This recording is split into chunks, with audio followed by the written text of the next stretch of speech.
All right, welcome back everybody to the live stream here on August 24th. It has been a fantastic week as I have been preparing for all kinds of wonderful videos coming out in the next few weeks. I do appreciate all of our viewers that are joining us from Twitch. I see we have several of you already online. Thank you for joining from Twitch.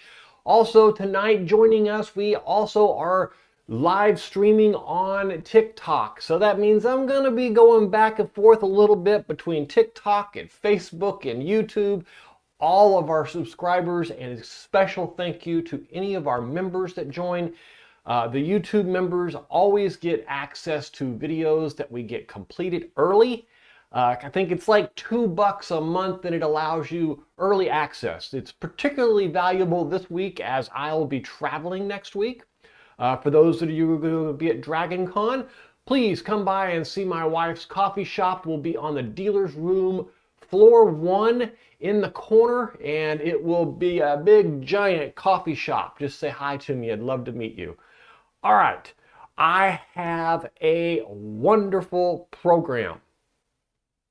And it is going to be all arranged around tonight. The subject matter is all about losses at different aspects within the solar system.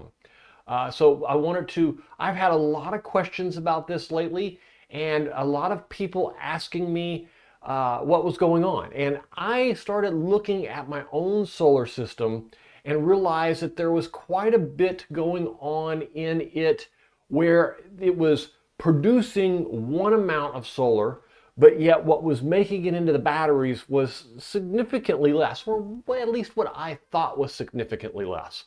Now, here in the next few weeks, we will be adding a couple, or not adding, we will have a video out specifically around this subject matter, but it was such a cool subject that I decided tonight I would take it and elaborated on it a little bit more. So I encourage communication between the two of us. The reason I do live streams is so that I like to talk with you guys. I like to have that conversation, to hear your feedback and to understand what you're thinking and what you would like to see. This allows me to create videos and do things. My solar channel is different from a lot of solar channels in that I'm not strictly here to show you how I run my house on a solar system, although that's pretty cool, and I do like that. For me, it's less about saving money on an electric bill and a lot more about independence, about having the freedom to do what I want with the power. It's about being able to take my RV and go out in the middle of the nowhere, or go out in the middle of the boondocks and boondock. And me and my wife spent some time traveling, hitting some of the best beaches in the world, going up and down the East Coast, going down through Texas. They've got some really hard sand free ones that are fantastic. Of course, we live in Florida, so the coast of Florida is surrounded on 2 coastlines, partly in the Gulf and partly in the ocean side. And so it was very, very nice to be able to be involved in that. Now, I did, in my original start, get stuck in a hurricane at home, in this very home actually, and had a solar system that basically cut out because it wasn't grid fed, because it was only grid fed. And so that kind of molded what I like to do. So now my channel is all about teaching solar how to survive through the bad times, and meaning if a hurricane knocks it out, if tornadoes come by and knock it out, if a car runs over a telephone pole at the end of the street, whatever the case is, making it through those times is primary reason for having solar. The secondary reason, though, is to make sure that you have the ability to take away some of that electric bill that you're paying. And this is a big reason for a lot of people. They ask me, a lot of the times people ask me about my solar system. They say, well, what did it cost and is it worth it? And my question to them always is, if if you're going to look at your solar system that way, let me ask you, what does your car cost? Is it worth it? Would you be better off if you just, hired a Uber twice a day to go to work and come home? Would it cost you less? Most likely it would, but you don't do that, and you don't do that a lot of the times because it's inconvenient. It's not near as convenient. And having a solar system, to me, is that same exact reason. I like solar because it gives me that independence and it makes it convenient. When that power goes out, it doesn't bother me in the least. When the hurricanes hit and knock things out for a week, won't even feel it. So I want to make sure that I answer your questions. So I encourage that feedback from you. You got questions? Bring them up. I'll be glad to hear them. And I would love to see you guys talking in the chat amongst yourselves also. I will probably talk about most of your comments as much as I possibly can. Some weeks I can keep up and some weeks I can't. So if it's one of those weeks where I can't keep up, I apologize now. And we will make sure that we do the best I can to talk with you guys and handle all of your questions and everything the best I can. All right, so I see we have few people here from TikTok. I see we have people here from YouTube. I see we have people here from Twitch. And it looks like we've even got some Facebook people here. So I'm just going to go through these real quick and make sure they're all broadcasting, even though I see people. Sometimes they're not broadcasting right, so we're going to double check them all. Looks like Facebook is all clear. And we will go over here to YouTube. And YouTube, we do have a vertical live stream and a horizontal live stream, whichever one you are more comfortable with. You should go to that one. They're both available on my main page. Just go to my live streams, and you'll see both of them there being broadcast. It is exactly the same live stream. It's just the screen is cut a little bit different, and that is the only difference between them. I should probably check it to make sure that we are centered enough, though, on that live stream where you can see me. Occasionally that happens. I get done and I realize you guys can't see me, and that is the case tonight. So we will move this over just a little bit, see if I can center myself a little bit better for you. Might be a little bit better. All right. So welcome to everybody. I see we have some Twitch folks out here already posting a couple of comments and stuff. Thank you. Thank you for joining us. It's good to have you. And I see we've got tons of people online. I haven't seen any of the regulars yet, but welcome to everybody and hope that you have a great night. I'm going to jump straight to the content because I have a fantastic show for you tonight. The show is going to be all about solar losses. I'm going to start at the beginning of the system. We're going to walk through each one of the losses. Most people don't realize that in a solar system, throughout the entire process of collecting the sun from those panels to the point that you use that electricity, every aspect within the solar system, there's some kind of, I call it a tax.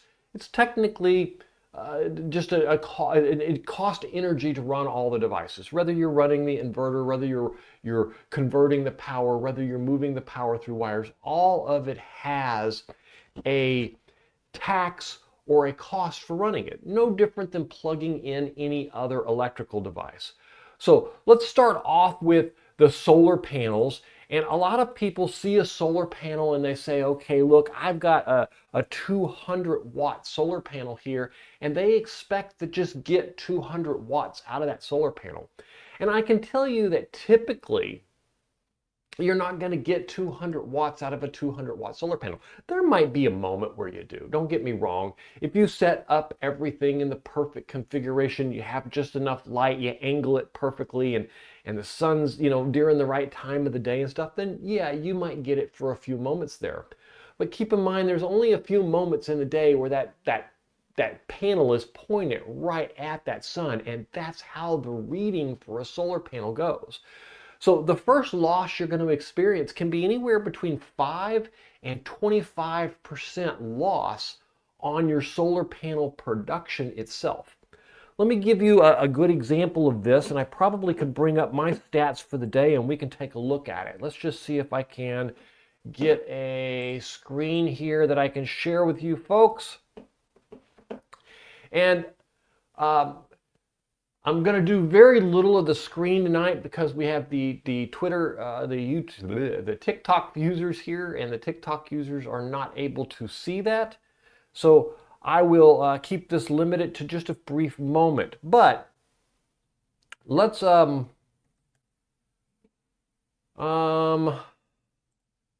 let's see what we got here. We got Brett Scott says, I've seen at about 140 watts of my flexible 200 watt panels. And flexible panels are even worse than most other panels. When I talk about 5 to 25 watts, 25% of 200 would be around 150. And so you're even a little bit less than that 25, not 25 watts, 25%. You're even a little bit less than that. Flexible panels are pretty much known for that. They're very difficult they age very harshly, and there is a lot of losses there. But even regular panels, even if you look at my solar panels that the brand new 445 watt panels that I installed in the backyard, if you look at those panels, you will see that the production that I get for the peak during the day is right at about 3,200, 3,300 watts of power for one of the series of 8. And we're going to talk about a series of 8 because I have raw numbers on those that I can use. So if we take 3,200 divided by 8 panels, that's 400 watts. That's right at about a 10% loss. Now, you would ask, well, they're brand new panels. Why do you have a 10% loss? Well, a lot of things. With solar panels, there's a lot of things that can affect them. The first loss you're going to have is the position of the panels. Obviously, depending upon where they're angled and where they are. Mine are leaning against the back fence, and they're at a pretty decent angle for this time of year. They probably could be a little bit more flat at the peak performance during the heat of the summer back a month or so ago was around 5-6 degrees. It's probably closer to 15 degrees now, and they're probably closer to about 25 to 30 degrees in angle. So I'm going to see some losses there. Heat is also an issue where you're going to see some losses. Believe it or not, solar panels, as they get hotter, they actually produce less. You can test this if you want by taking a water hose and quickly spraying them down. And a majority of the time, while the water's hitting them, you'll see a little bit of loss just because it blocks some of the light. But as soon as the water cools those panels down and that light comes back, they shoot way up. And that's because they're more efficient in transferring that energy when they're cool. And this is pretty much true with just about every electronic device that we have. Everything runs better when it's cool. Your computer needs a fan in order to stay cool because when it gets hot, it runs less efficient. Your iPhone or your whatever phone you happen to have, when it gets hot, it gets slow and sluggish because it runs more efficient when it's cool. It's no different for solar panels. Exactly the same thing. Now, the only real difference there is they're taking that light and they're turning it into electricity, whereas this is just burning that electricity. But it operationally, it's the same. Now, you've also got to consider, you got the heat. We talked about the angle. Clouds obviously can block things there. Dirt can get onto it. And you can talk about a whole bunch of variety of things that interfere with the actual sun hitting the panels, and that's what those are. But let's move on to the next problem that you run into, and most people overlook this. PV wire itself comes in 3 different sizes. It comes in a 8 gauge, a 10 gauge, and a 12 gauge. Now, for most of us, we're running very short lines. If you're running, 2 solar panels on the roof of your van, and it's going 6 feet down to a charge controller, then it's no big deal. You can run 10 gauge or 12 gauge pretty easily. You're not going to have much losses, and you don't have a whole lot of power or amps going through it. But keeping in mind, and you're going to hear this a lot throughout the night, as the amps of the power increase, disproportionately the efficiency decreases. And it's about a 1-to-4 ratio, or it's technically the amp squared decreases it, but we're not going to get into the fancy math formulas or anything tonight. We're just going to say it's usually about 4 times less efficient as it goes up. And that means that for every time you double the amperage, it costs you 4 times the efficiency. And as you can see, that can escalate quite quickly. In other words, if you have a loss of, let's say, 100 watts going from 0 to 50 amps, and then that would mean that instead of 200 going from 50 to 100, you could actually have 400 amps loss. And because the power doubled, your losses doubled. So then you end up with 800 watts. Just going from 50 amps to 100 amps, you go from 100 watts loss to an 800 watt loss. That can be pretty significant depending upon the size of your panels and all of that. That's why you hear the arguments constantly about 12 volts and 48 volts and 24 volts, and the voltage, the higher the voltage, the less resistance and the better off it is.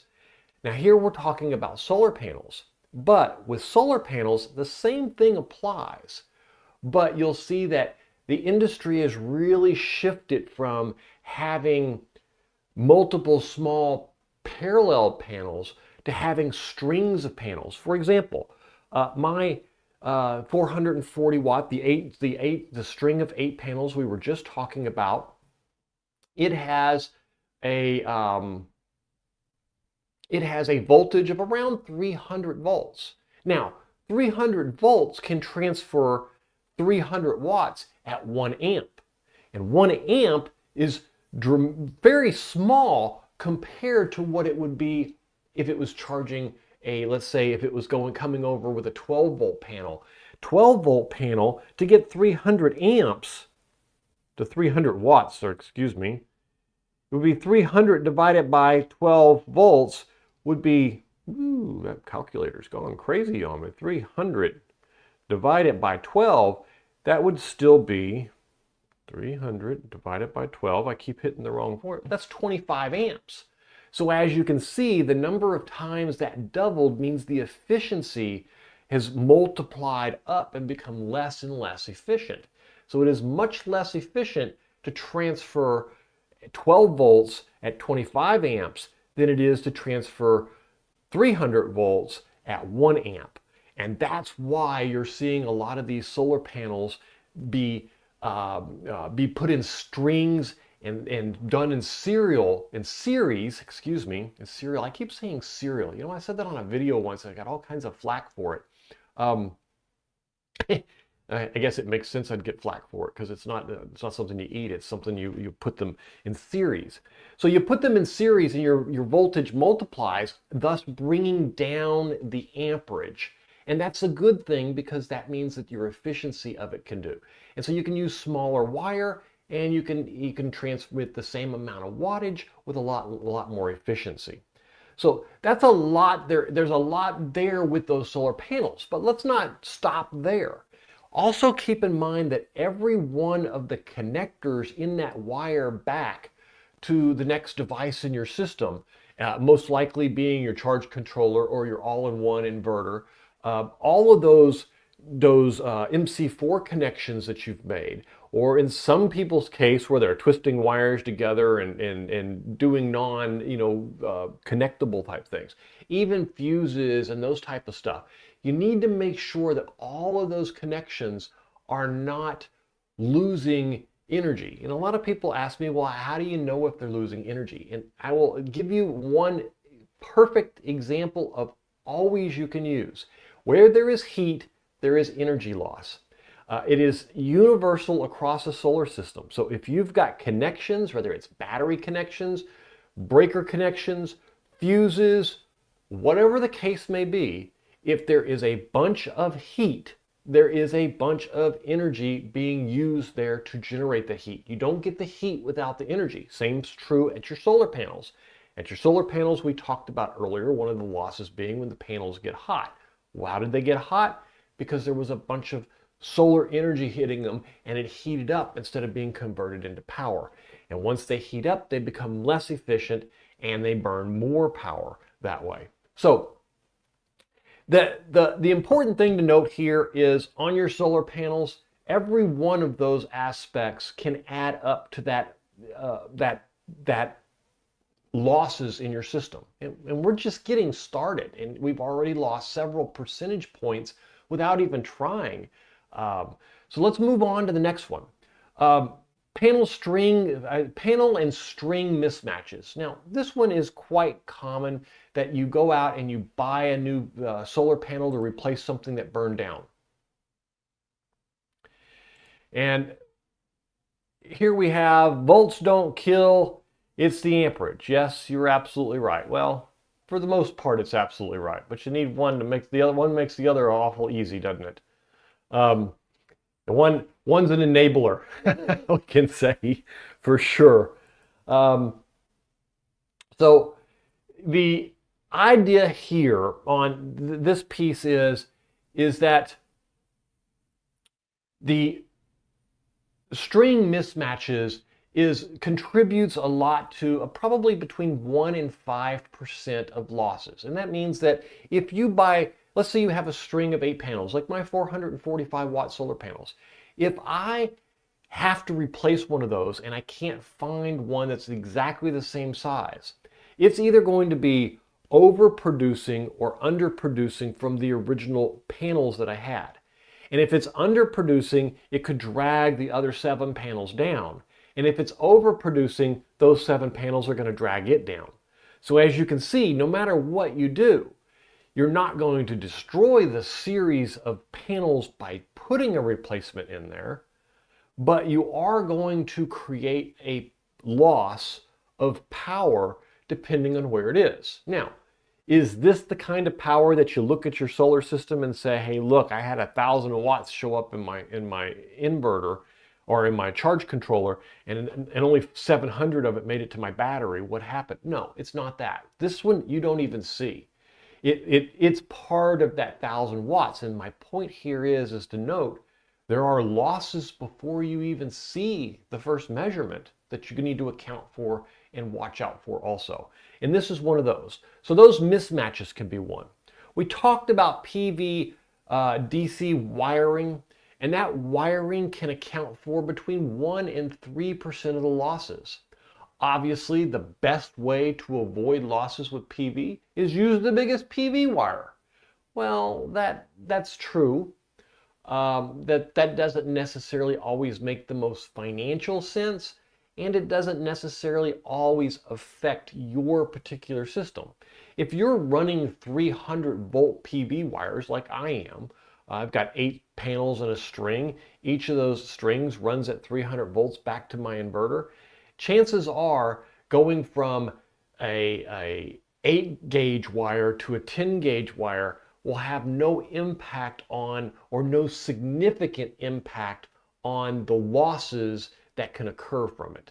Now, making sure that all my MC4 connections are good, making sure that my wires are not too long or have bad spots or have damage or any of that kind of stuff, all of those things definitely can make a difference. But chances are, in that minor case, it probably wouldn't. But know that PV wire, if you go with the 12 gauge PV wire, you need to be making very short runs. You need to be making sure that your voltage is high enough to carry it properly. You need to make sure that you're not creating a 2 or a 3% loss in power. It doesn't sound like a whole lot, but if you're looking at, you've got a system with 400 watt panels on it, so you got 400 watts, and you create a 3% loss, you could be looking at 12 to 15 watts of power being lost just because of the bad wire that you have. And that is a big chunk of one of the panels that you've got just to make up for those losses. So you're going to want to find that. And new to me, what do you mean by string? Okay, so when you hook up solar panels, you can hook them up in 2 different ways, and usually a combination of the ways. If you take a single solar panel, let's say, you will have let's say you have a 200 watt solar panel, and it will have a voltage and it will have an amperage. And that voltage times that amperage should equal the wattage of that panel. So for example, if you've got a 200 watt panel and it's running at 20 volts, it would be 10 amps max to create 20 times 10 equals the 200. Now, you've got a way that you can put these panels in series, or you can put these panels in parallel. And the way, it's the same amount of power. So let's say you take two panels now.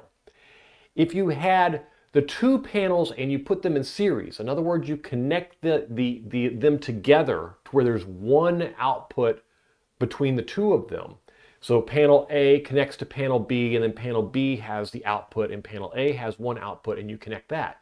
That would cause the voltage to double. So instead of it being 20 volts, now it would be 40 volts, but the amperage would stay the same. And before we had 10 amps, so now it's 10 amps, but it's 40 volts. So 40 times 10 is now 400 watts. So you do end up getting all 400 watts of both of your 200 watt panels. The other way you could connect them is in parallel. And in parallel, you will take the two of them together and then both of the positives and both of the negatives and help it and connect and merge them together. So they don't connect to each other, they both independently run back. Now what this is going to do is it's going to leave the voltage at 20 volts. But instead of 10 amps, you've got two of them producing 10 amps. So now you have 20 amps. And so 20 times 20 amps is 400 watts. So you end up, in both cases, you end up with the 400 watts. But how the power gets to you is different. One, you have that higher voltage, lower amperage. One, you have the higher amperage and lower voltage. Now, a lot of larger solar systems, house solar systems, my RV, solar shed, majority of your off-grid solar inverters and you'll see nowadays aren't working on the old put everything in parallel mode. They're going to put everything in series mode. And the reason being is the efficiency of that higher voltage allows you to carry a lot more power in your system. I'll give you an example. My 400 watt panels, 445 watt panels, are about 50 volts apiece. So for 8 of them, we have a voltage of 400 volts because they're all in series. One connects to another, all the voltage multiplies. Now, each one of them is at 50 volts is producing, let's see, that's 9 amps apiece. So when I run them in series like that, I have that 400 volts times 9 amps, which gives me the total 400 volts. Can't use a calculator tonight. 9 amps gives me a total of 3,600 watts, which is, in fact, the right amount of wattage for those panels. But the beauty of it is I am traveling down a line with only 9 amps. I'm not traveling down the line that if I put those in parallel where they're all independent, then I end up with 8 panels times 9 amps apiece. I'm running at 72 amps. And to get 72 amps from the array into my solar system, I need some big beefy wires, at least 6 gauge, probably 5 or 4 gauge.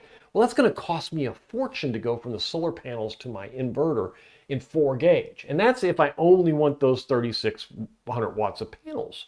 I have 13,000 watts of panels sitting back there. And in order to do it parallel would be very expensive. So they create strings or series of panels. And if I have 3 series of panels at 400 volts apiece, and they're 9 amps each, that means I have 9, 18, 36 amps total for all 13,000 watts of power. Now, hopefully that made sense to you. If not, Jason, let me know. I'll go back and revisit it. I got one down the rabbit hole though. So, hey Jeffrey, good to see you. Hope everybody's doing good. I encourage comments, by the way. I am going to just talk your ears off, and hopefully if you have some comments, I would love to hear them. Make sure that if you haven't followed or subscribed at this point that you do so. We are live streaming across a variety of different environments tonight. We are on Twitch, we are on Facebook, we are on YouTube in both vertical and horizontal, and we are welcoming our new TikTok viewers tonight too. So hope everybody's having a great night. And we are talking about solar losses, about different places within the solar system that you can lose power. And what kicked this off for me this week was that I looked at my solar system and I had, 12, 13,000 watts of power coming in, and there was about 1,000 watts of loss. 12,000 coming in, and I saw 11,000 going into the battery, and I started thinking to myself, well, why is there only 11,000 going into the battery? Where is all of this power going? And a lot of people have solar systems, whether it's in your van and you're talking about you get 400 watts coming in from the solar system and only 350 of it make it into the battery, or whether it's something else.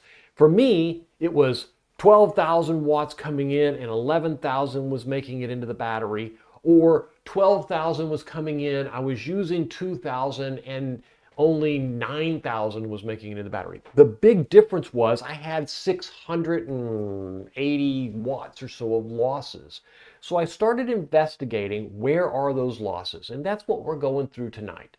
So far we've been through the solar panels, their condition, their heat, their angles, the connectors that go with them. We've talked about the PV wire, the mismatch of panels and strings. We've talked about shade and angles and cloud and dirt and all of that can affect your panels there. We also talked about the MC4 connections. I want to take the connections as one of the most important parts of this conversation that we have. Solar connections, all of the connections in your system. If there is heat, there is a power loss. And that means that there is something, some of it's legitimate use. Take a Victron charger. Victron charger does a very good job. It's very efficient, but it doesn't do a job of converting that power from your solar panels DC to your batteries DC without using some energy. And that's the heat that you're seeing from that charge controller. Now, they don't have fans on them, so it's not really generating as much heat as some of these. For example, your inverter. Your inverter has a giant fan in it. It has capacitors. It has the heat coils and all kinds of things to dissipate heat. Well, why is it dissipating all that heat? And that's because it's using power to do the inversion, to do the charge controllers, to do all these devices. So we'll go through those also. All right, so we're moving on. And I encourage, if you've got questions, please post them in the chat. There are no dumb questions. I will talk to anyone and look forward to seeing you. I have not been able to find the chat over here in TikTok. I'm wondering if I am missing it somewhere. I am going to try real quick to see if I can hunt it down. Maybe I've just forgot to bring it up. Well, let's just see if I can find it real quick. If I can find it real quick, great. If I can't, then we'll move on. And let's just see here. We want to pause that. I do want the chat, though. Where is the chat? And there it is. There we go. Now I got you guys. Okay. Sorry I missed you. Our Group 7 supporter, are used solar panels good? So this is a TikTok question and I can't put it up on the screen, so I will just answer it directly. But Group 7 supporter, yes. There are some good used solar panels and there are some bad used solar panels. I've bought several batches of used panels. Then that's actually before I got my new panels. That was where I got all of my panels. At one point I had 94 used solar panels operating. I've got right now, most of you have seen the um, video that I have out on vertical panels. Those were the first used panels that I picked up. There was a solar farm here in Florida that was closing down. They were getting rid of all of their panels, and they were probably upgrading to new panels. And we can get into a conversation of why that happens later if you want. But the idea was I went there to buy these panels and had to test them to make sure that they work. Now, they're 255 watt panels. On a good day, they put out about 210 to 215. Keeping in mind they're about 12 years old. Panels lose about 1%, up to 1% a year of their what do you want to call it? Their usefulness. So a 100-watt panel after 10 years could be down to 90-watt panels, but that's given good circumstances and ideal situations and them being treated properly and correctly. And not all panels are treated properly and correctly, and you that's for sure. I got some panels off of Satellite Beach back, I don't know, 9 months ago. It was a large load of them. There was about 54 of them. They were 255 watt panels. And many of the viewers out there have bought some of them, and they produce decently, about 200 watts. And I bought other groups of them where the production was down in the 180 zone. So it really depends on how well they were treated. My suggestion is out on YouTube, or not on YouTube, on Amazon. They sell little testers. Buy one of the little testers, plug them in. But for the most part, most of the panels, especially the 250 watt ones right now, are producing between 80 and 90% of their original power. The only real difference that you'll have with used solar panels from new panels, and you'll see this in the videos I posted about my new panels, is that the modern technology updates within the panel. In other words, the indirect light efficiency is much better. The panels themselves are much better, and in some cases, 7 to 8% better. So if you have an old panel that is 16, 17, 18% efficient, is what the label will tell you, and a new panel that is 24, 25% efficient, right there, right off the bat, you're going to see a huge increase in power from them. I've noticed that some of the older panels take more direct sunlight in order to turn all the diodes on and to start producing.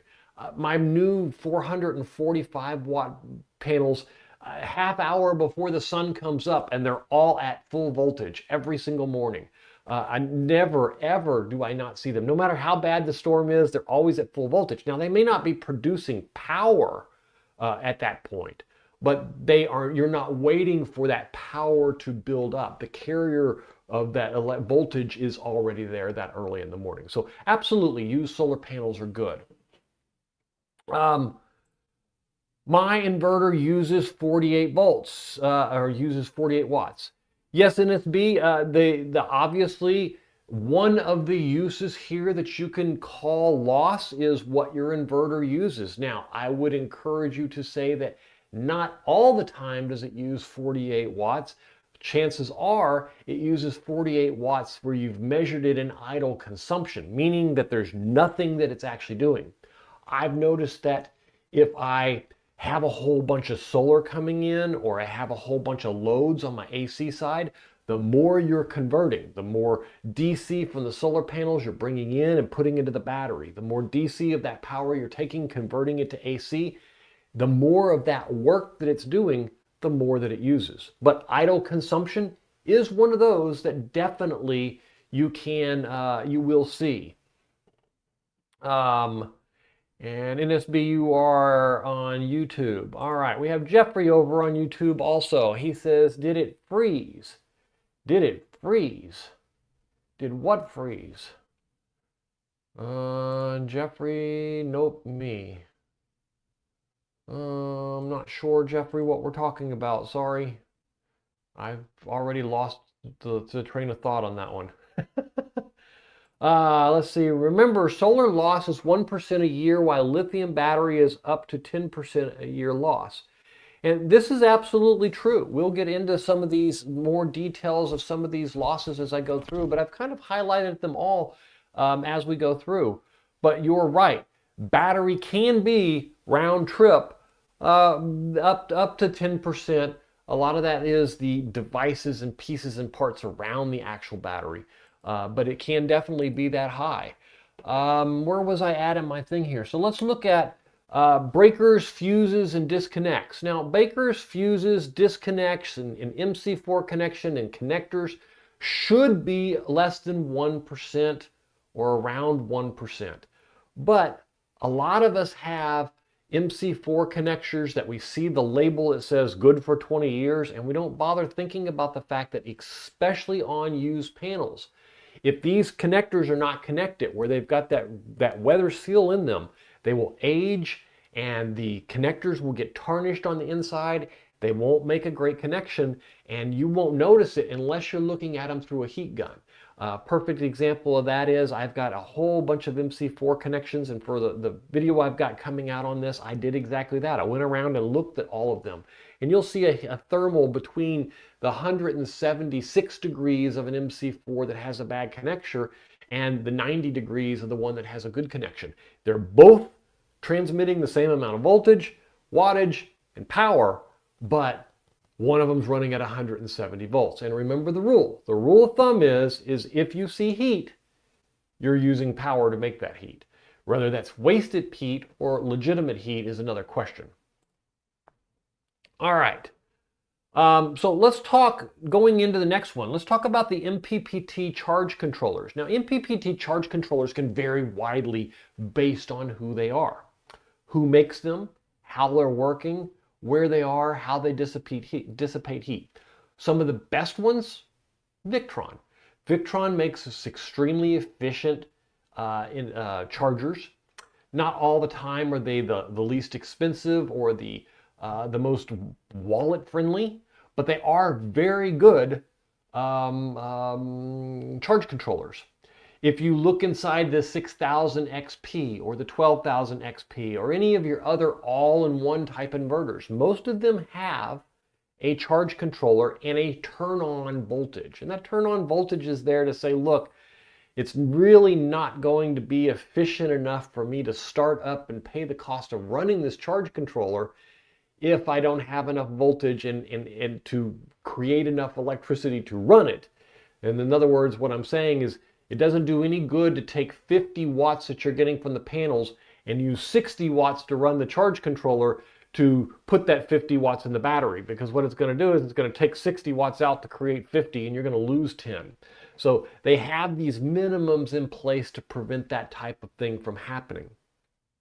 The MPPT charge controller, though, it can range between 2 and 5%. And a lot of this is going to depend on the brand, how much you're doing, keeping in mind that the higher your amperage, the less efficient it's going to be. Amperage has a direct and non-proportional up to 4 times loss in efficiency, meaning what it costs you to move 50 amps is the losses for 50 amps is 4 times higher at 100 amps using the same wires and stuff. Rusty Mechanic 101 out on YouTube says, does the MPPT always stand firm on the amperage? Does the MPPT always stand firm on the amperage? Always. Example, acceptable VOC from the panels, but the amp number bigger that station accepts, will it bottleneck? Yes. So with a charge controller, an MPPT charge controller, you usually have 2 numbers. You have a voltage and you have an amperage. Now, what there's been very misunderstood in the solar industry is the voltage is the input voltage. The amperage is the output of your charge controller. So they represent two different things, but using the first one, you can determine if you're going to meet the second one, and there would be what you call clipping. I'll give you a perfect example. Let's say that you have a charge controller that's a Victron 100/20, meaning it can accept up to 100 volts of input. That is a hard number. If you go over 100 volts, and some of the Victrons will actually warn you and tell you that you shouldn't go over it. If you go too much over it, you're going to release the magic smoke. If you see on any of the MPPT charge controllers, if you see a voltage number, a maximum voltage number, never exceed it. Don't only not exceed it when you're adding the panels up, you need to account for winter, and cold weather can cause that number to rise as much as 20%. Give you an example.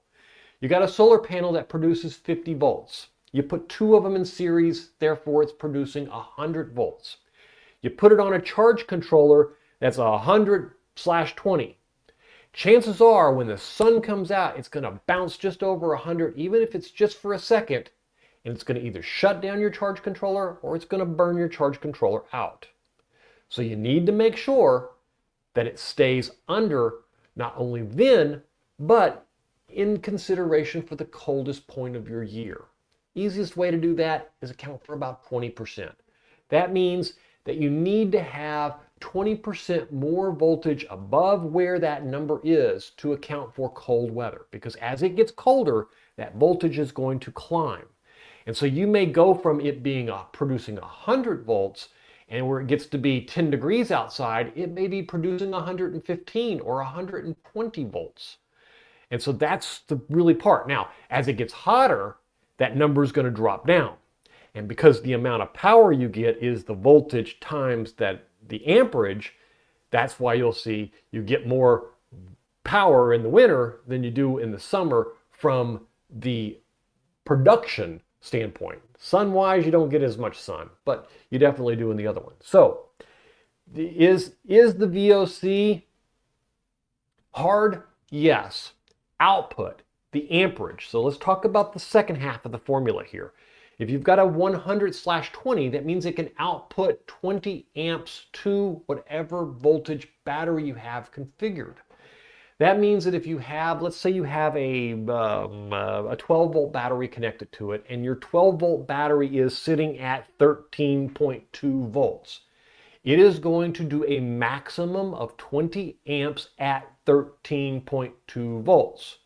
20 amps of 13.2 is 132 times 2 is 264 watts.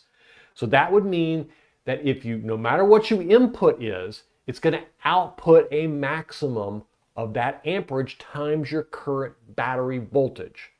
This is why you'll see people say, well, it's a 12 volt system, it's going to be very difficult to get very much power into it.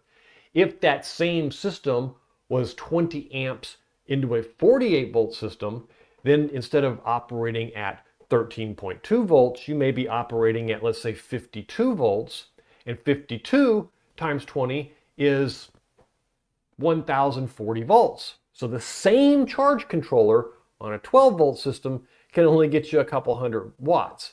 On a 48 volt system can get you over 1,000 watts. And that's the essence. But if you go over on the amperage up to a certain amount, most of the MPPTs nowadays will list the maximum overage. It will clip. And that means that, let's say that you have the 100, you have 100 and is 20 amps at 50 volts. 20 amps at 50 volts, you are going to have, what is that, 1,000 watts? So it would be 50 times 20 is 1,000 watts. Now, that means the maximum it's going to output is 1,000 watts.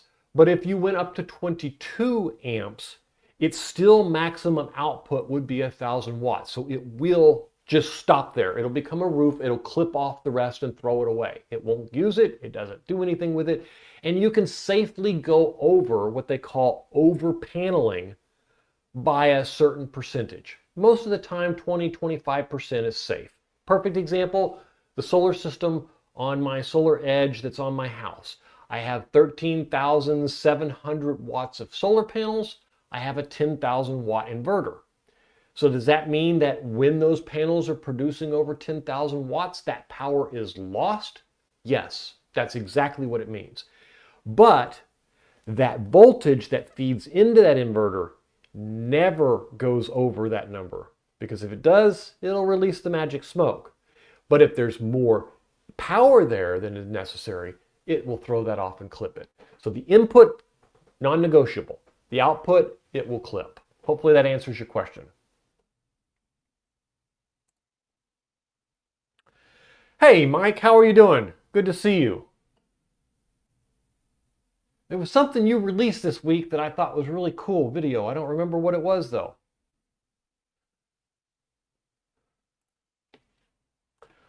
For those of you who don't know Mike, from Mike's Solar Garage, he's got a really cool channel and a really cool, what is it called? Mike's Solar Forms. It's basically, it's windsolarform.com. It's basically a forum area where people can go on, talk about things, ask questions, post messages, get friendly advice and stuff. It's a great little place to chat. Mike's a regular guest here on the show. All right, moving on to Rusty. So if power station accepts 400 watts of input, play it safe and use 350 watts to account for the winner, or does the wattage mean nothing compared to the VOC? Exactly, the wattage means almost nothing. You can overwatt it. You cannot overdo the VOC. That's the important thing. So if it says you can only accept 400 watts, the question becomes is how much voltage can it accept? And don't make the voltage too high. If you make the voltage too high, you're going to release the magic smoke. That's the one you want to leave 20%. So if it says maximum voltage is 100 volts, then don't go over 80 volts and you'll be safe in the winter and it won't hurt you. If you're never planning on using it in the winter, I would still leave about 10% because you're going to have those bumps and those little crests in there. All right, where am I at here? I am lost. Here we are. All right, I lost my screen and I don't know where it went. I have lost my screen and I can't find it. Okay, going back to Jason. Jason says, so when you said clip, do you mean it won't use it? That's exactly right. It throws it away. If it says that it is going to put 20 amps into the battery, it will put the 20 amps that it can maximally support. Keep in mind, when you're looking at a charge controller, they're giving you the maximum that they can safely output the amperage for the wires that are internally inside the charge controller. That's the maximum it can produce, because if it produces anything more, it's going to burn out components. The wire sizing that it suggests it won't be big enough. And so there's a lot of problems that come into that. So what they're basically saying is, look, the maximum output is 20 amps. And that means that if you generate anything more than 20 amps, it throws it away and doesn't use it. It'll let you input more, but it's not going to output more, because that's when that conversion takes place.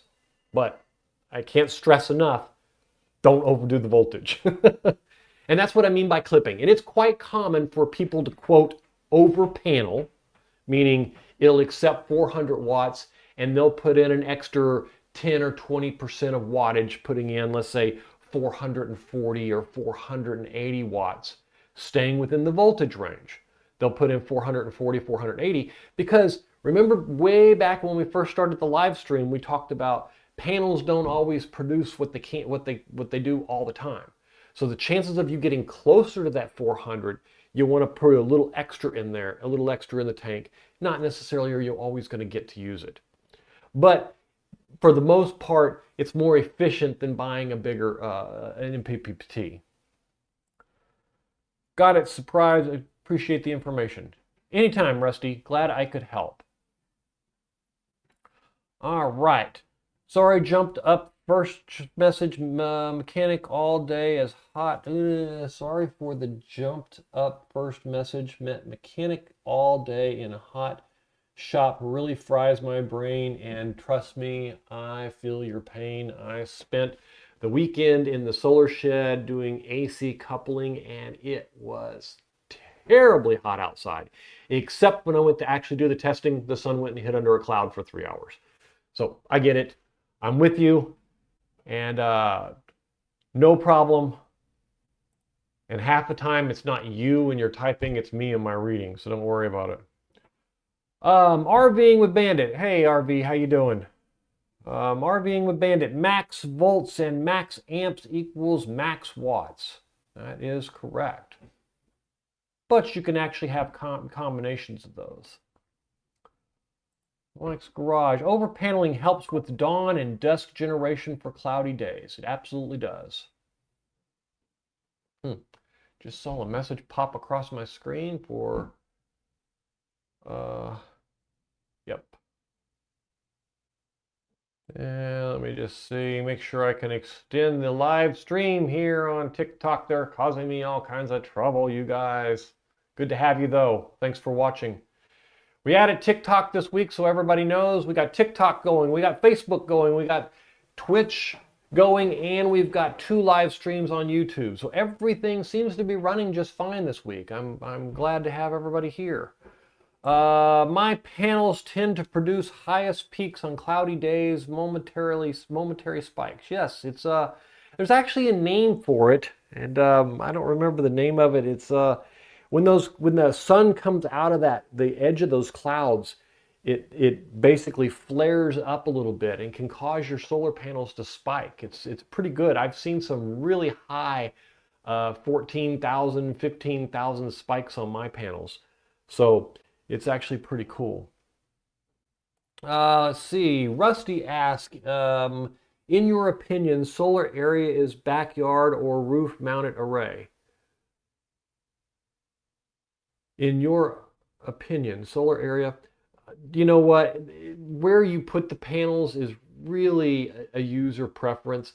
I personally don't like putting them on the roof. They're hard to maintain, they're hard to clean, they're hard to get to and maintain. Like right now, I've got some micro inverters or optimizers on my roof that are bad. And to be honest with you, I'm afraid of heights. So, well, let me say that. I'm not really afraid of heights. I'm afraid of what happens when I fall. And so the problem that I have is, in order to go up there and to pull those panels off, I got to do all this rigmarole. A lot of people like the panels, they like them on the roof. They're up out of the way, they're safe, they're away from other people and all that kind of stuff. I like them in the backyard. If I was to go and throw everything out and start over tomorrow, and I knew I was going to be where I was going to be for a while, I would build a really cool, like a giant gazebo in my backyard for my panels, where I could put everything underneath it, had some shade back there. But keep in mind, I'm in Florida, where it's going to be hotter than heck all the time. And other than maybe where I would stick a pool, I would just cover the whole backyard with panels if I could. So could it be one or the other? It's a preference to you. I've got some vertical panels mounted on a wall that points east. I've got brand new solar panels leaning against a fence that points south. And I've got panels on my roof of my house in all 4 angles, north, south, east, and west. So everywhere is a good place for solar panels. It's just a matter of having enough of them.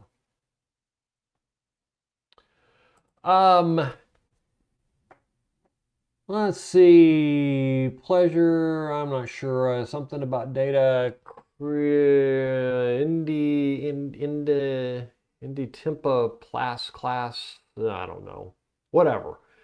Data 262, good to go, can't wait for the Jackery portable fusion reactor. Yeah, yeah, I think we're all waiting. Hopefully it'll get there.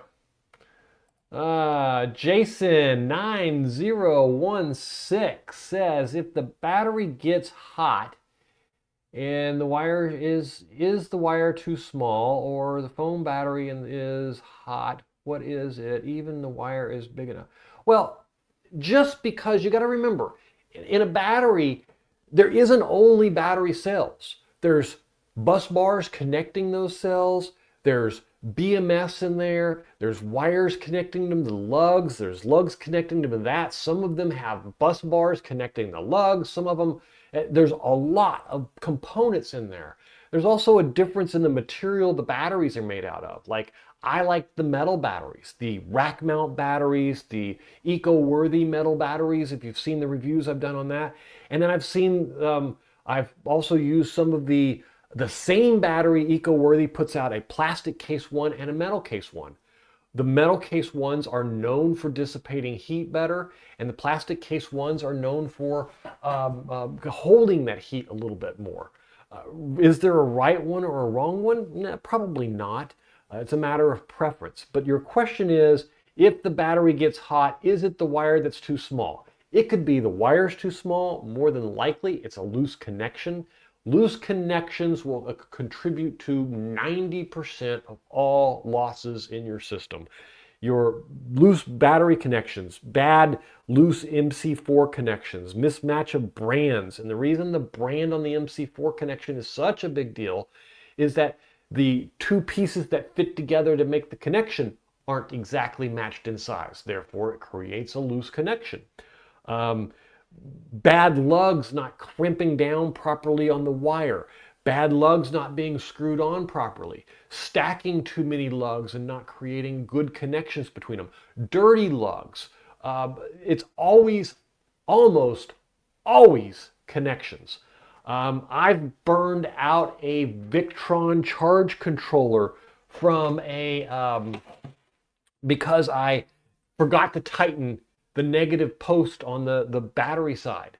And the connection was there, the wire was pushed up in there, it was held into place pretty good, but because it wasn't tight, it generated a bunch of heat and just melted the inverter. I've got a fuse here that I've kept from my RV. And you can see this, and I want to make sure both of you can see this. I don't know if YouTube can, let me pull it this way. Okay, so you can see this is burnt on that side and not so much on that side. And the reason being is that this connection, as it heated up, as it got more and more time went by, those small little wires that were in there, I couldn't keep it tight. Every time I checked it, I'd tighten it a little bit more, tighten it a little bit more, tighten it a little bit more. And finally one day I did a whole bunch of use on the system and it basically gave out. It melted the entire case and everything. But it's always bad connections. How much voltage got wasted here? Who knows? That's a huge, huge power loss for them. East Texas man, and I feel ya. Yeah, it's hot in Texas too. I lived in Dallas for about 45 years until I moved here to Florida. And to be honest with you, I'm not sure which one I like better. You know, the humidity here is a killer compared to Texas. But the heat there will sneak up on you and suck that moisture right out of you and do just as much damage. So it kind of, you get used to both of them, but neither one of them's good. At the same time, I just want a place where there's lots of sun and not so much heat. And I can't get both, unfortunately. But we'll try, right? Now, Rusty, are you one of those lucky souls in Texas that have that, or had, I'm assuming that it's ending now. There was, in Texas, you had the free nights and evenings, and I hear they're canceling it, but there was a lot of people out there with solar systems that would charge it on the grid at night and then use it all during the day, basically zeroing out their electric bill. But I hear it's going away. Talk about a good deal. Unfortunately, left a lot of people, you know, with solar systems and no solar panels. So I guess they'll be going back and redoing their solar panels. Mike Solar Garage, the issue with roof mounting is hundreds of holes in the roof that can leak eventually. Insurance companies will decline the claims, and if you do ground mount, it has advantages. No, you're absolutely right, Mike. And I am totally 100% behind that. I think that obviously roof mounts that are done right, you probably shouldn't have leaks. It's like anything else. It was in the old days when they used to mount satellite dishes up there and people complained about them having leaks. Sure, anybody does anything wrong on your roof.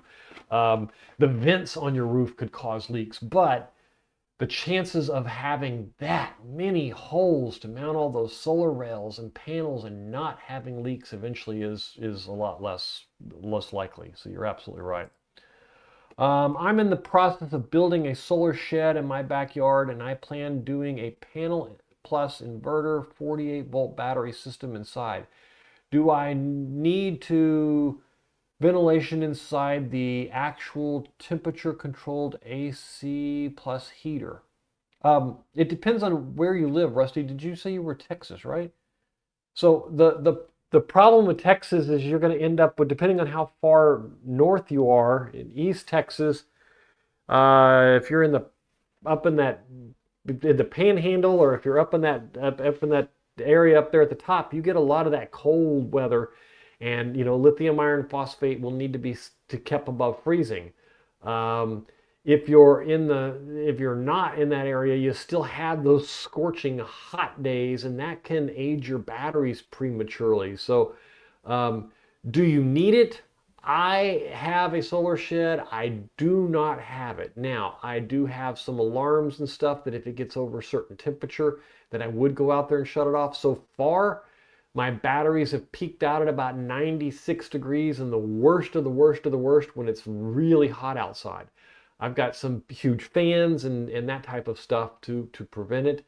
I would like to have it air conditioned, to be honest with you, but it just wasn't a practical solution, because in order to do it, I had to do the insulation in the shed, and then I had to do a half a dozen other things. It was basically my shed was pre-existing, and I don't plan on staying here. So I didn't want to spend thousands of dollars remodeling a shed to have air conditioning for a solar system. So I'm going to call it a test, but it really comes down to the cold is bad for the operation. The heat will age your batteries, and it isn't great for your inverters and all your other equipment. So a nice balance would be okay, but it comes down to a lot of that equipment also is made to be outside. So if you are purchasing the equipment to go in a shed and you're not going to have direct sun like that, then I would make sure that you purchase outside equipment so that it can handle that type of temperature a little bit better than, like the indoor equipment. Indoor equipment is designed to be indoors, meaning it's designed for the environmental controlled. Whereas the outdoor equipment, I know like my solar edge sits on the side of my house with the sun shining on it for the first, 8 hours of every day. And a lot of those new inverters, they're not supposed to be in direct sunlight, but they can take a lot of outside heat. So probably not the best, and it probably would be to the best advantage, more efficient and better for your system. But is it an absolute necessity? No, it's not. But that could also be considered bad advice. So it really depends on how you want to look at it. Crazy Student says, infrared cameras are great for locating sources of heat in the electrical system. Out of curiosity, do you sometimes evaluate your purchased second-hand panels with thermal imaging? Absolutely. I'll go through the panels after I set them all up. This last batch that I recently sold, all of my used panels, I had 94 of them running in my backyard and replaced them with all new panels.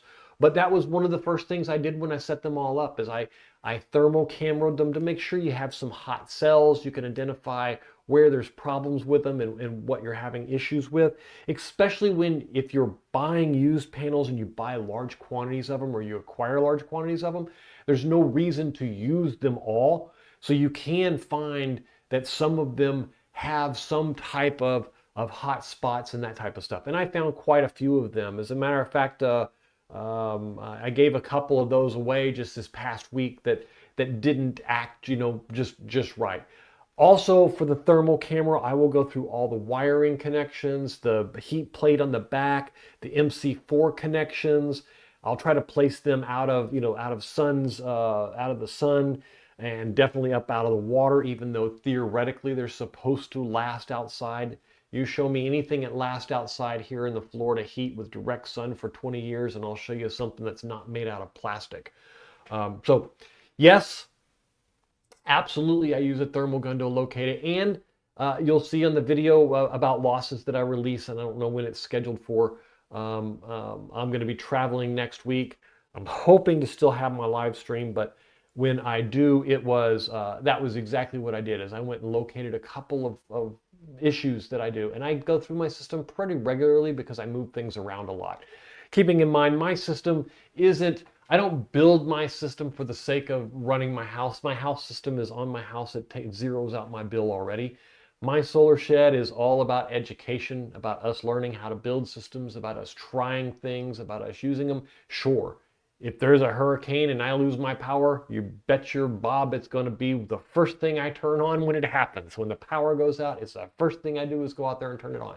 After this weekend and getting AC coupling working, I look forward to the hurricane. I'll have, 26,000 watts of solar panels that I can pull from to run my system. So, but do I use them? Absolutely.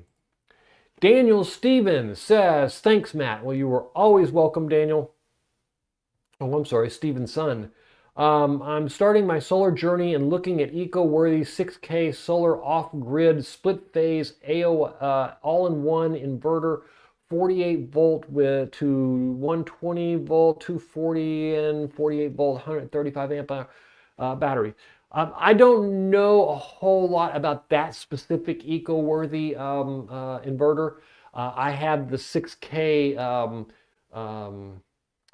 EG4 6000 XP.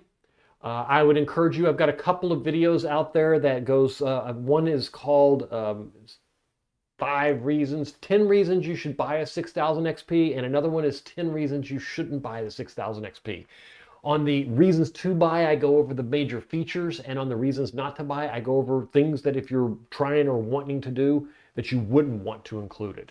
So you might go look at that. That would be a real good help for you. That was exactly why I designed, or why I made those videos. But the eco-worthy, I do use their 12 volt one.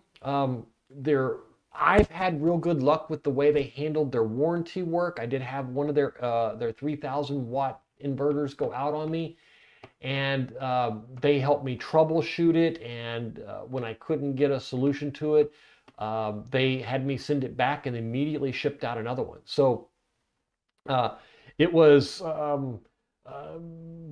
very good from that perspective. I haven't had any problems with them. Now, is that general public support, or is that because, I was doing a review on some products and stuff? And to be honest with you, I can't answer that. I don't know. I suspect that it's a little of both. But I've also heard from other people that their support is pretty good. But I don't know anything about their 48 volt all-in-one.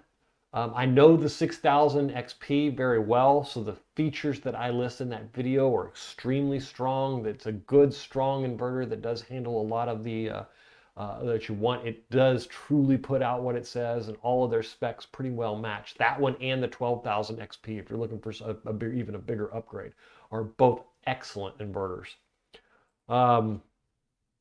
Any suggestions on how many batteries? Daniel says eco-worthy. Let me go back to that one here. 48 volt to 120, 48 to 138 amp hour lithium battery for off-grid cabin. So you're looking at a 38, is that 135 amp hour battery? So on a 6000, you're going to want to make sure that you have enough power to power the 6,000 watts, first of all. So let's talk about that. So and then we'll go into some of the extra that you're going to need to make that work. So on a base battery at 48 volts, you're going to need 6,000 watts divided by the 48 volts, let's just say, and that's 125 amps. So, and my suggestion on that is keep in mind that when you're rating a battery like this, it will easily do 125 amps at the point where it is fully charged. It's when it gets to 50% capacity and 20% capacity and 10% capacity that becomes the problem. So what a lot of people do is they'll go out and they'll buy a 6000 XP, they'll get 125 amps of battery power, they'll connect it all up, and they'll say, okay, this system can run this. And then they don't realize that it can run it when it's at 90% charge. But when the air conditioner kicks on and it's at 10% charge, it doesn't have that oomph in it anymore. And that's the oomph, is that surge that it needs to make it to get that motor started. So I would encourage you in this case to probably minimum, if you're going to be doing that, would be 200 amps, or even 250 amp hours would probably even be better. And that means 2 to 3 rack mount size batteries would be my suggestion on that one. I ran the 6000 XP with 3 rack mount batteries in my RV I traveled around in it boondocking for about 22 months. And in that time, I had 3 of them for probably the first 12 months. And it never had a battery drop that was enough that wasn't just over exceeding the 6000 watts of the inverter. So I know 3 handled it really well. So somewhere between 2 and 3, or somewhere, definitely 1 isn't enough. So you're going to need to have 2. Or you're going to have one of the bigger, if you're building a home system for a cabin. I will tell you right now, and I'll post you a link to it also, and I'll just bring up the banner for it. The special's probably not showing on my on the web page yet, but mattmansolar.com/start, and there's a link there to Signature Solar for the wall mount 15 kilowatt hour battery. That would be the equivalent of 3 of the rack mount batteries, and it's actually, I think it's a 14.3 kilowatt hour battery. But that will run the 6000 XP, and you will only need 1 of them. It's very easy to manage. It's very easy to connect that way. They even have a kit, but the battery itself is normally in the $3,500 range. It is at the $2,700 on sale today. I saw the special come across, to come through my email. So if that's something you're looking for, that would be where I would go there. That 1 battery would take care of it for sure. And they have the kit where you could get the 6000 or the 12,000 XP and the battery, and you would easily be able to take care of your loads with that. I don't remember where I was. Oh, here we are. Any suggestions on how many batteries? So we answered that one. Rusty says 45 minutes from Louisiana. 45 minutes from Louisiana. Louisiana, Rusty. So you're in the northern part up there. I'm going to be at the Louisiana State Fair here in a couple of months. I don't even remember the dates anymore. But I'll be at the Louisiana State Fair, at least in the evening. My wife will probably be there during the day, though. We'll have the dessert nachos. So it's going to be, we just got accepted this week to that state fair. So that'll be a good, fun event. I don't know if you know much about it. RVing with Bandit. I would want a 12,800 watt hour worth of battery storage, or a minimum of 200 amps out of the 51. And 200 amps would probably be about right, which is about double of the 6,000 watts that you've got there. And that would be 2 rack mount batteries or 1 of the wall mount batteries. Good advice. Jason, boondocking. Does that mean you never hooked up to the power? For the most part, Jason, we did a lot of boondocking at beaches. There are some awesome beaches down in South Texas, hard sands. You can park for free. About the only limitation is you have to be self-contained, which we were. I had 3,700 watts of power on the roof. I had a 6,000 XP, and I had 15 kilowatt hours of batteries initially, and then I added a 16 kilowatt DIY battery that's now in the solar shed here. But with that power, yes, that meant we would not hook up. We would go from beach to beach. We would pull out of one beach, drive to a station, dump our tanks, fill up with fresh water, and then drive to the next one. And usually we stayed the limit, depending on what that limit was. Some of those places allowed you to stay 2 or 3 weeks. So we might leave for a couple of hours to dump our tanks or to carry off the waste and bring back fresh water and stuff like that. But yeah, no, we loved it that way. Now, did we always do it that way? No, we didn't always do it that way. We did a lot of fairs, and when we do fairs, kind of like when we're going to be doing the Louisiana Fair, we will be staying in our RV. And so a lot of the times like that, you're there, you're working, and to be honest with you, it doesn't make any difference to me if it's using the batteries or it's using the solar system. I usually just plug it in and just tell it to run on solar, and if it gets below 40%, turn on and charge to 50%, and then it just sticks there, and I never see a problem with it, and I never see a power outage. So both. I would say probably about 60 to 70% of the time we were completely off grid, and I would say we stayed on the beach down in Merritt Island around Cocoa Beach for quite a while, and there I had a solar shed that provided some extra power and stuff like that. So at that point we were 100% off grid for months and months and months and months and months and months, except a couple months in the winter. Rusty the Mechanic, would you ever sell a power station to a new YouTuber for testing and reviewing for their channel? Hypothetically, I'm asking a buddy of mine named Rusty. I don't do a whole lot of power stations, so I don't even have one my own. I only have solar systems, and I've given some equipment away to new people running different solar channels, but that's really about it at this point. Would I sell some? Yeah, probably I would. I'm thinking about upgrading a couple of my 3000 EHV inverters, which they no longer make.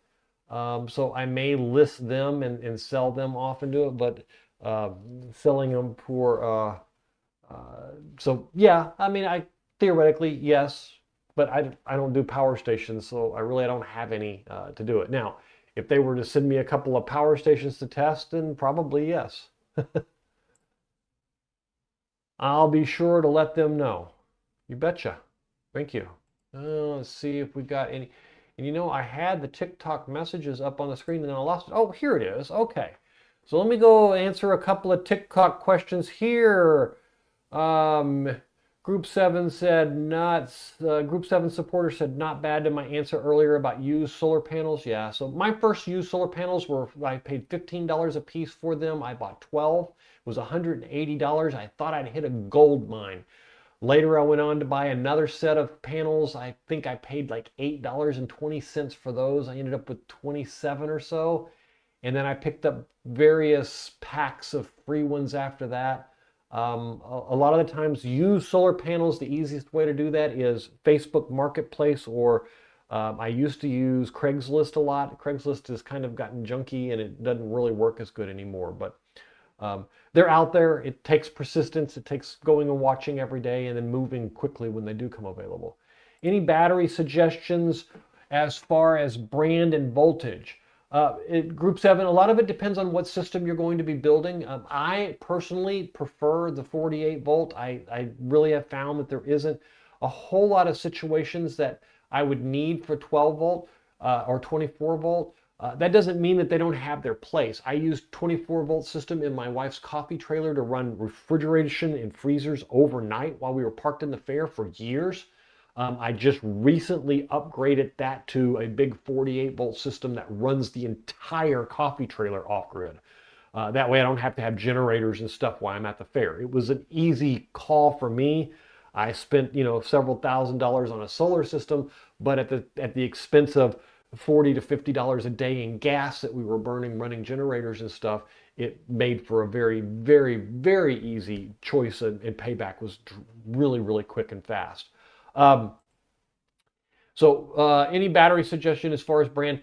There's a lot of really good batteries. If you're going with the smaller batteries, the 12 volts and the 24 volts and stuff like that, you're going to want to look at the eco-worthies and the lead times. The matmansolar.com/start, and I have a complete equipment list there. There's a whole bunch of battery links and discount codes that you can use for that one. It'll get you some code. It'll get you a code and a discount, both lead time and eco-worthy, 12 volt, 24 volt. I like the 12 volt eco-worthy metal batteries. Those things are fantastic.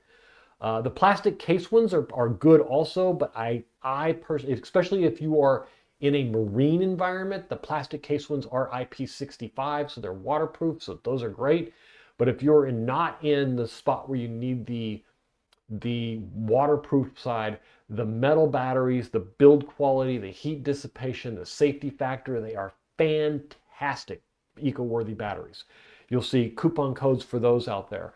On the larger batteries, the 48 volt, I've got a couple of suggestions out there for those, and it depends on what you're trying to do. If you're going with rack mount batteries, I like the for on-grid full implementation, you're probably going to want to go with something like an EG4, because you're going to need to pair that with an inverter that's IP40 certified so that you can pass any inspections and get that to work.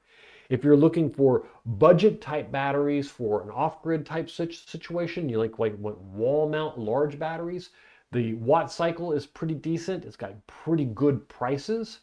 You want something in the middle. I would suggest you go with either the big battery for the big box battery that sits on the floor. Now, if you're looking for rack mount batteries, this was an easy one.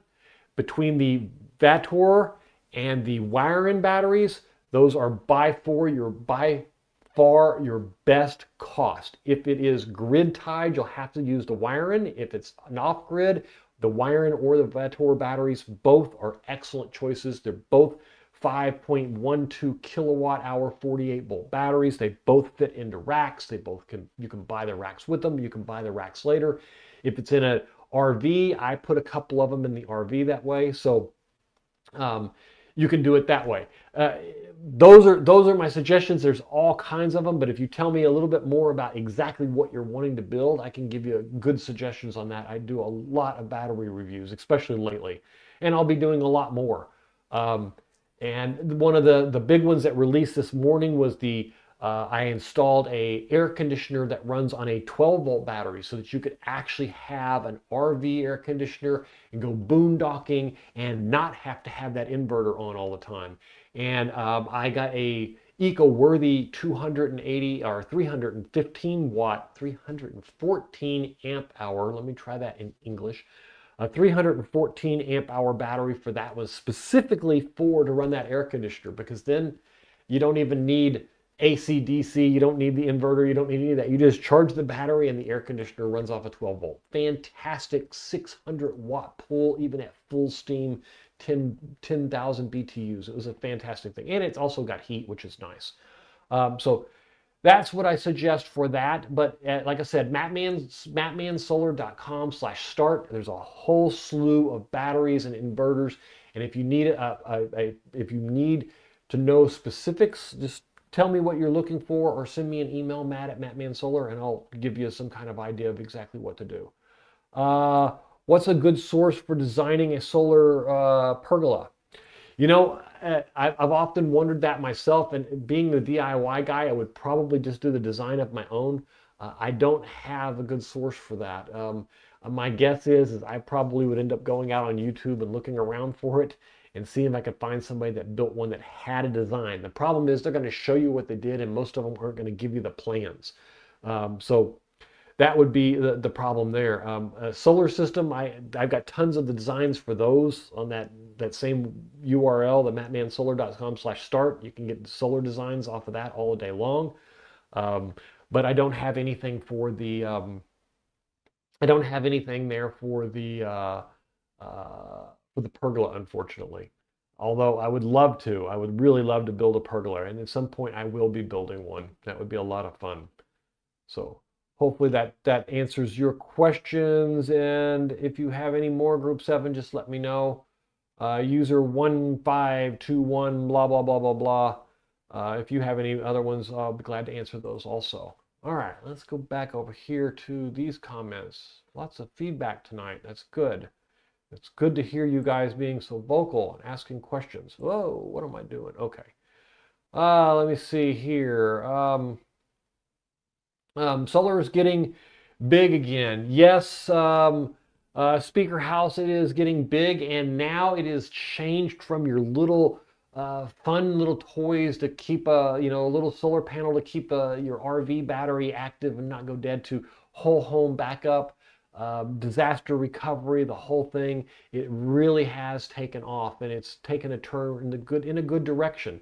And it just goes to show that as nice as all of the government assistance and discounts and rebates that we got, it really wasn't needed. When something's good, it's good, and that's just the way it is now. We're all realizing that. But an important aspect for me is that we're not looking strictly for, I don't look for just, is it profitable? And a lot of people do that. They say, well, how much did you spend on it? How much did you save? And my question to them always is, well, how profitable is your car? Would you not be better off just taking an Uber to work in the morning and having them Uber you back? And the answer is always, well, that would be really inconvenient. And your answer is yes, you're absolutely right. It's very inconvenient to have your power go out and not have any backup source because you didn't want to spend $1,000 on a solar system to do it. So, but that's my opinion. For me, it's about independence. It's not about using less electricity, which is good that it costs less. It's not about saving the planet, which is good. I want to save the planet. It's about independence. It's about, I got caught in a hurricane, or I just want to use the power I want to use and not pay a whole bunch of money. Plus, it's a hell of a lot of fun. I tell you, it really is. So, people don't trust the grid anymore and are buying 2,000 power stations like crazy. Yes, they are. They are buying tons and tons of power stations. I do a lot of gun shows and show people how to build small solar systems so that they're not just buying power stations. I have nothing against power stations. My problem is the equivalent of a $3,500 power station is a $1,200 solar system. And once you learn to build them, they're expandable, they're easily to make bigger, and you can do more with them, and you can grow into your whole house and not just have an emergency vehicle to run something. So that's kind of my thing there. I love giving away the plans for that and making that work there. And that's basically what I do a lot of that kind of thing for. It's a lot of fun. NSB, how you been, man? Saw you earlier. I think I actually commented on one of your comments. I haven't been able to say hi to you this week. If you sell one of the 3Ks, let me know. I have a project. I've been waiting for one. Yes, and NSB, it is official. EG4 is sunsetting it. They will not be restocking them. Of course, right after I released a couple of videos. I will let you know, I do plan on, once I get back from this trip that I've got coming up to the Louisiana, I probably will go ahead and do some kind of upgrade there and sell those and sell probably at a pretty decent price. And I'll use the money to get an upgrade towards an upgrade for me. So I'll let you know before I do it and give you the chance to pick one up first before I go somewhere else. I had a couple of other subscribers tell me the same thing that they were looking for them. So I will have 2 of them. And it will be for me to use the funds to upgrade on my end because I am going to put in a bigger inverter for my house backup, but I haven't really decided yet what I want to do there, so I'll wait until I get there. You betcha.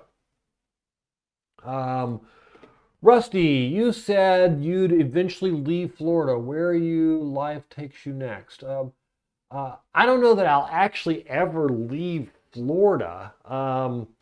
I may take a trip for a very long time and to go visit some beaches somewhere. My wife loves beaches and we love the traveling aspect of it. I work virtually, so for me, it's a combination of the two. The biggest thing that I run into now is the bigger my solar shed gets, excuse me, It's kind of harder and harder for me to get away from it all. So we'll see how I handle next week being gone for a while.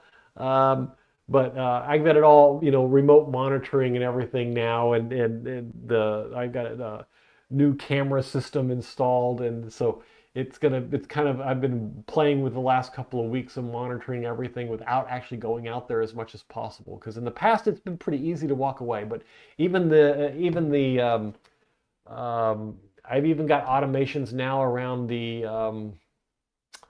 bit miner running every time. I walked out there earlier today, right before I came in here, and the bit miner had already started for the week. It was kind of amazing. It was at 98% battery charge, which means that I took in a ton of energy today. Let's see how much we took in today. I don't even know. I haven't even looked. Where is it? There it is. Today is the 24th, right? All right, so the 24th, 63 kilowatt hours of power from the solar shed, which basically doesn't run anything but a couple of window units and the bit miner all day long, as much as I can run it. I need another 10 or 12 kilowatt hours a day, and I will have it running 24/7. It's getting pretty close, though. What will it take me to next? You know what? Probably just a little bit more traveling. I would like to move within Florida, not out of Florida. Maybe that's what I said. I would love to find a nice piece of property that up on the front, my wife can, hook up her coffee trailer. In the middle, we could have a house, and out back, I can have a nice big solar area to do all my builds and designing and fun and stuff like that. A big garage of some kind, a big solar garage or solar shed or whatever you want to call it, but something that I could really sink some niceness into and do it. Um, I'm not sure that I would want to go. I see your Miami Beach one down there, but probably not going to go any further south. I've had enough. The heat is a lot this year. I don't know if it's the fact that I'm getting a little bit older, which you probably can't tell with my beautiful naturally browned hair that got a DNA transplant earlier this week. But it it's pretty rough out there this year, and I don't know if it's just me or if it's just because I'm spending more time out there. Um, Ted Nugent, of course I like Ted Nugent. Everybody likes Ted Nugent. Awesome. Thank you. You're more than welcome. Could you explain if you cool battery or system too much, what damage does it do? Okay, so uh, Jason, the biggest threat that you have on lithium iron phosphate is the chemical makeup that stores the energy. When it gets down below a certain temperature, it causes damage to the makeup of the chemical storage. When you put energy into a battery, you're taking it from an electrical energy and you're basically chemically storing that energy. But the temperature of that, now for lead acid, if you're going in a really cold environment, lead acid, you can get away with it, and it can handle those cold temperatures because the chemicals that are exposed to those temperatures don't have that problem. In a lithium iron phosphate, when it gets down to around freezing, and this is a generalization, depends on the actual battery, it depends on the exact chemical makeup of each of the batteries, but for the most part, around 0 degrees Celsius or 32 degrees Fahrenheit, you usually have the chemical or the battery shut off. The BMS will shut off charging. It will allow discharging because it doesn't cause as much, or it doesn't cause, and I'm going to say as much damage to the chemical to extract power from it when it's in that area of cold. Now, if it gets extremely colder, and we'll talk about that here in a minute, which is usually about 0 degrees Fahrenheit or negative 30 or so Celsius, then you can't even charge it. It'll shut off because it will actually, or discharge it. The charging will actually cause physical damage to the chemical and alter its makeup, thus causing it not to work properly anymore. Now, most of the time, your BMS will cut those off, which is why you see us the creators go out and do extensive testing on making sure that they shut down when they're supposed to and they turn back on when they're supposed to.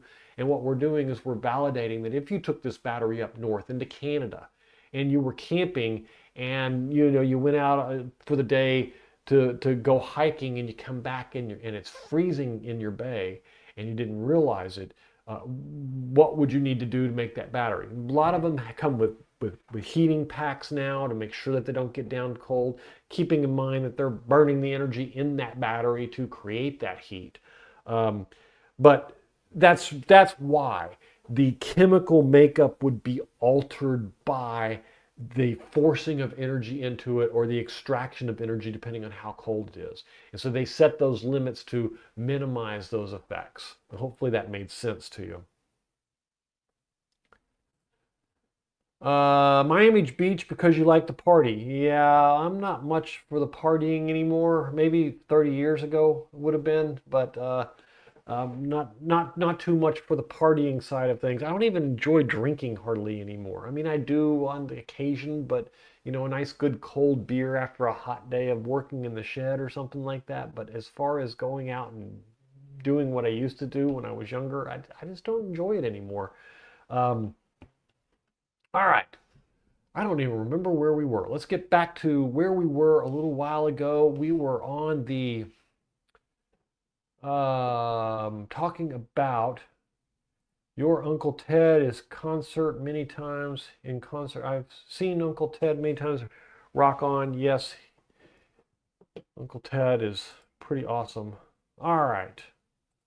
Let's get back to where were we at on this list. So we got to the MPPT charge controller. Let's talk about the battery side and the battery cables. So battery cables can contribute a lot to the losses. It can be anywhere between 0.5% and 2%, depending upon the size of the battery cables. This is probably one of the most common mistakes that you'll find in losses in your system. And a lot of the times what happens is people gauge their wires based on, well, my maximum battery amperage is 100 amps and they'll, well, but I'm not going to draw over 80 amps or whatnot. And they'll build it that way.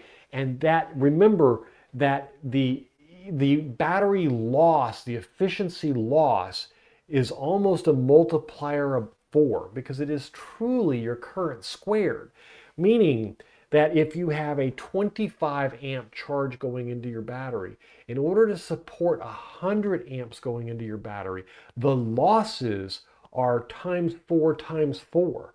So it's 16 times more losses going from 25 amps to 100 amps. And this is just a standard electrical calculation.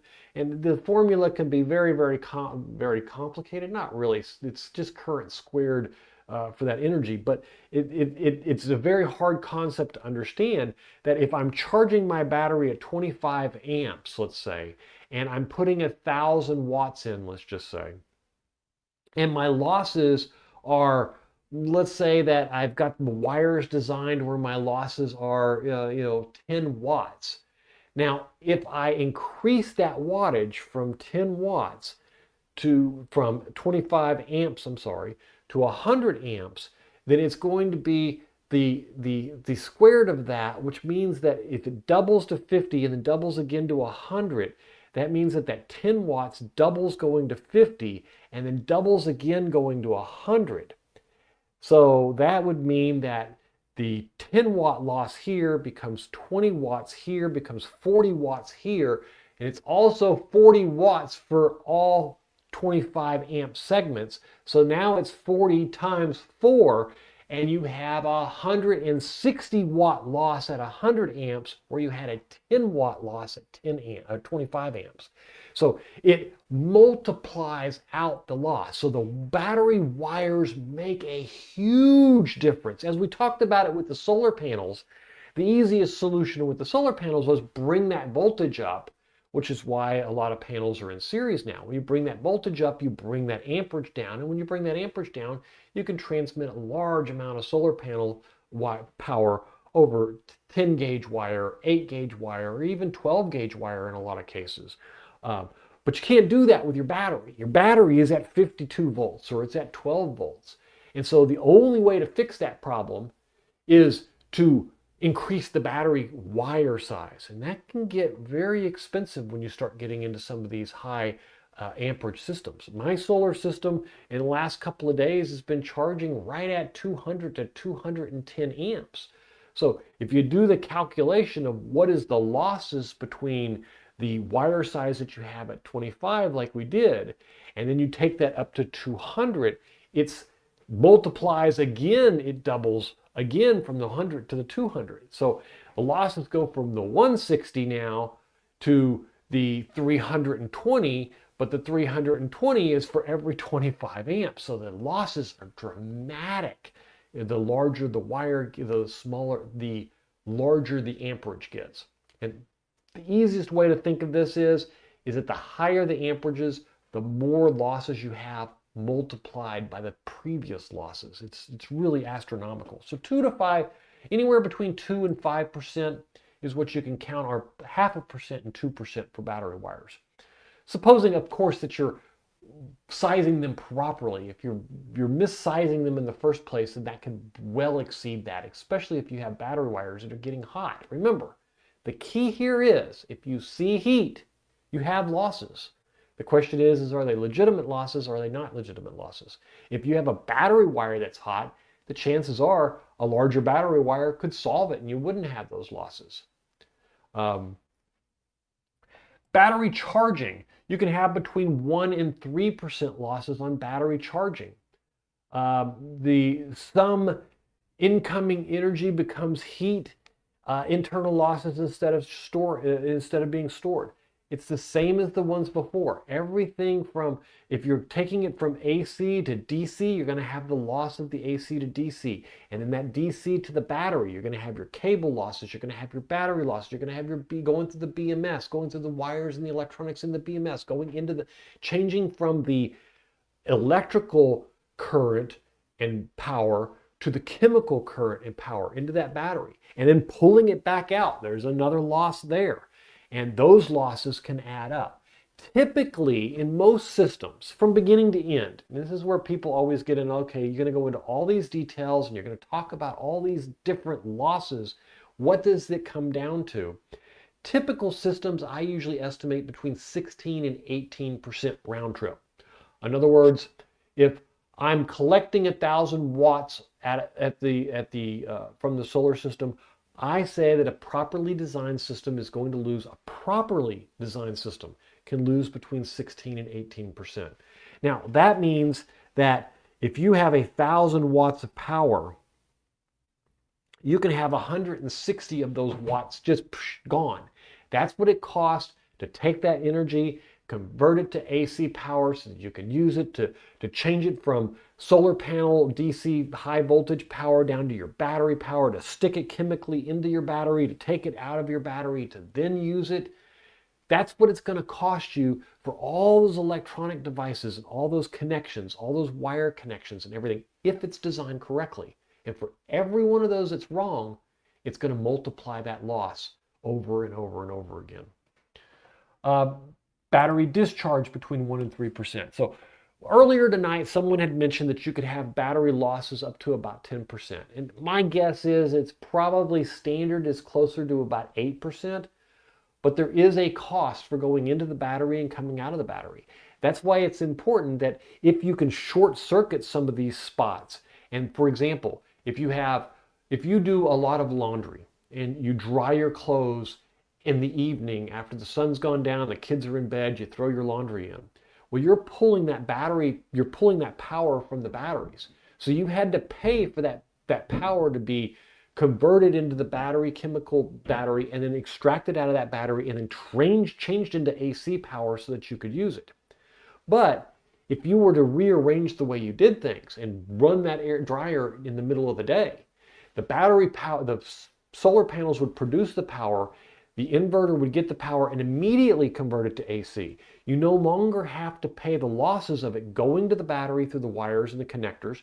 You no longer have to pay the losses of it being converted to battery chemically into the battery. You no longer have to pay for it to come back out and then be converted. You use it early on, and all those losses are gains, technically, is what it comes down to. Um, and Mike, you are no bigger proponent for wire size than Mike here. He has got this piece of it down. He's made several awesome videos about wire size when you're hooking up multiple batteries connected together and getting the right wire size across, especially across a rack of batteries. I've seen him talk a lot about the battery sizes going to his inverters and his batteries there. So far, so much so that I kind of envy a little bit of his behind the scenes piece of how all those cables work. And he's really big on that 4 gauge 4/0 wire too, which is really expensive, but it really reduces the cost of that, and it can be very dramatic. Rock Turner Sr. I wish the affiliates could build and ship the entire project assembled, including the batteries.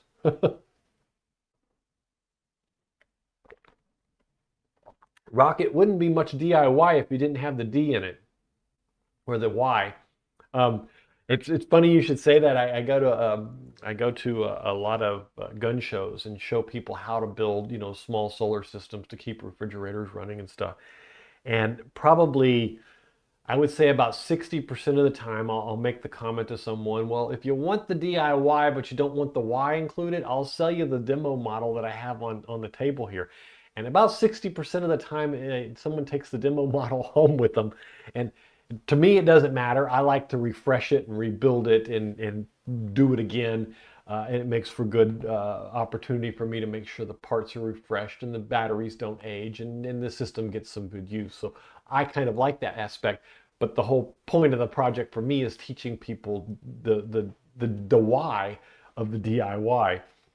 But and you can. The problem is that a lot of the times these are those power stations, and you don't have that flexibility of expansion then, and that's kind of the big kicker there.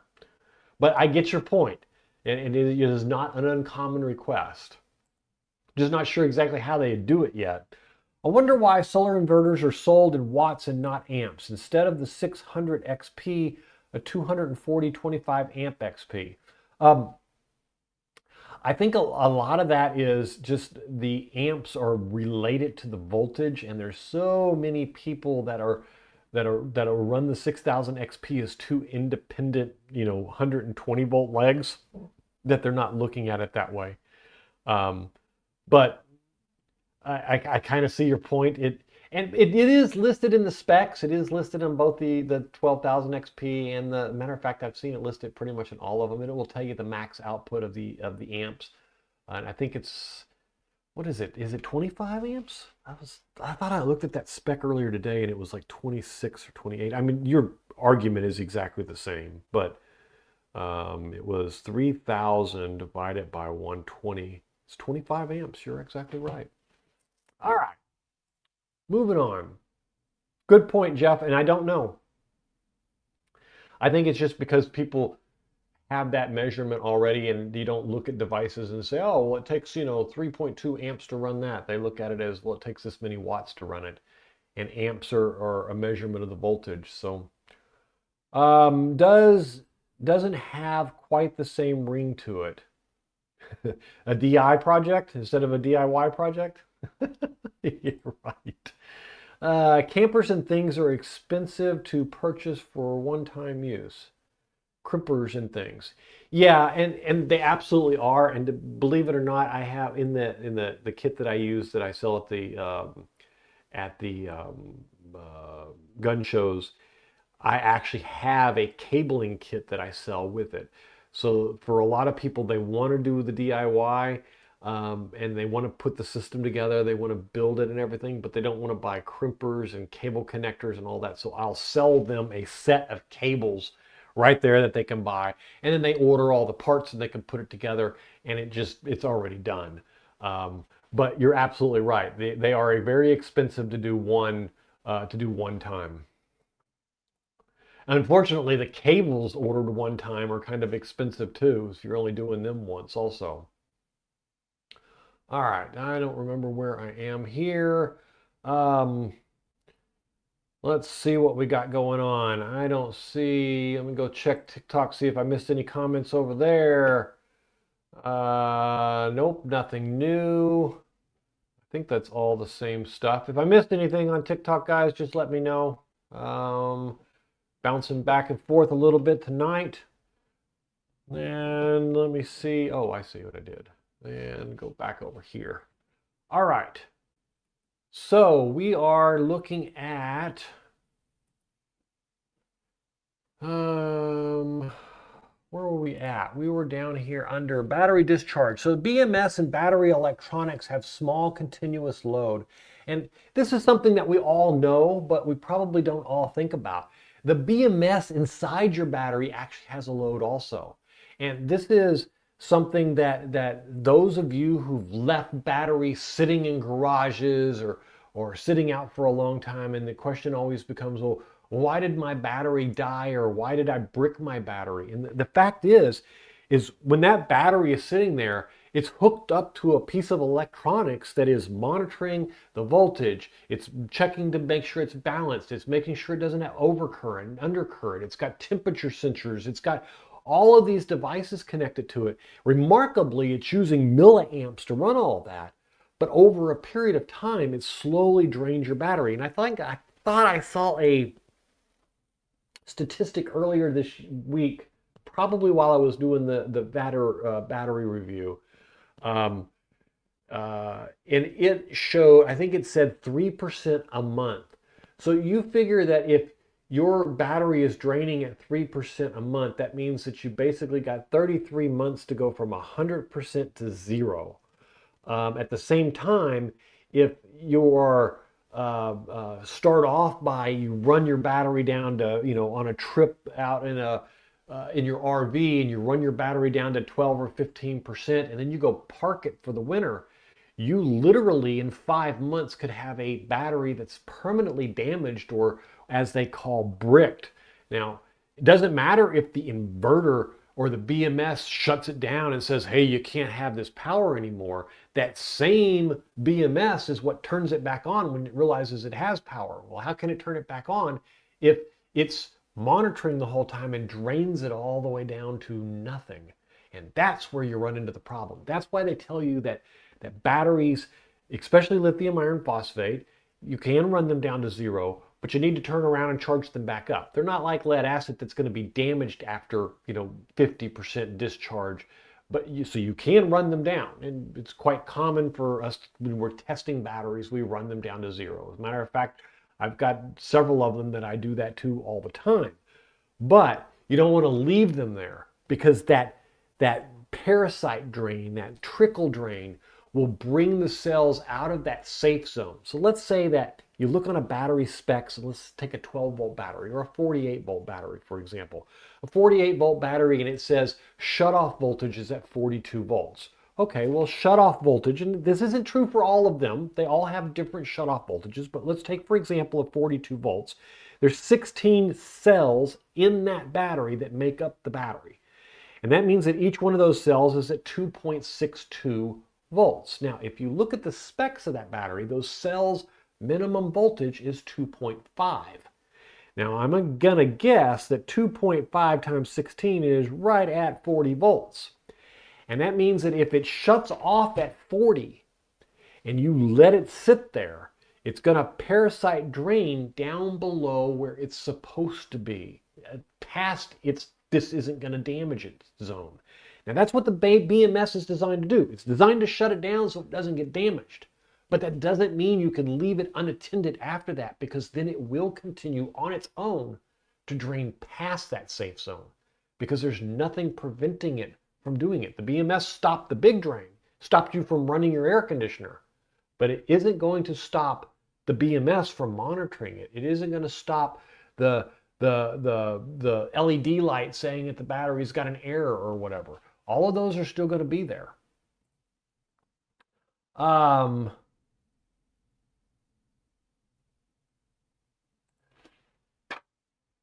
Jeffrey Scott, because electronic devices need to be sized and designed for certain power handling capabilities in watts, some inverters have 120 volts and some have 230 volts, they say at the same time. Yeah, and that's true too. it does make it easier to say what it is. But I think in his case, he's talking about an inverter, which would have a specific output voltage. So, but it does become very confusing when you say you have a 25 amp inverter and it's 250 volts, knowing that a 25 amp inverter at 120 volts is only half as much power is something that you don't really know right off the bat.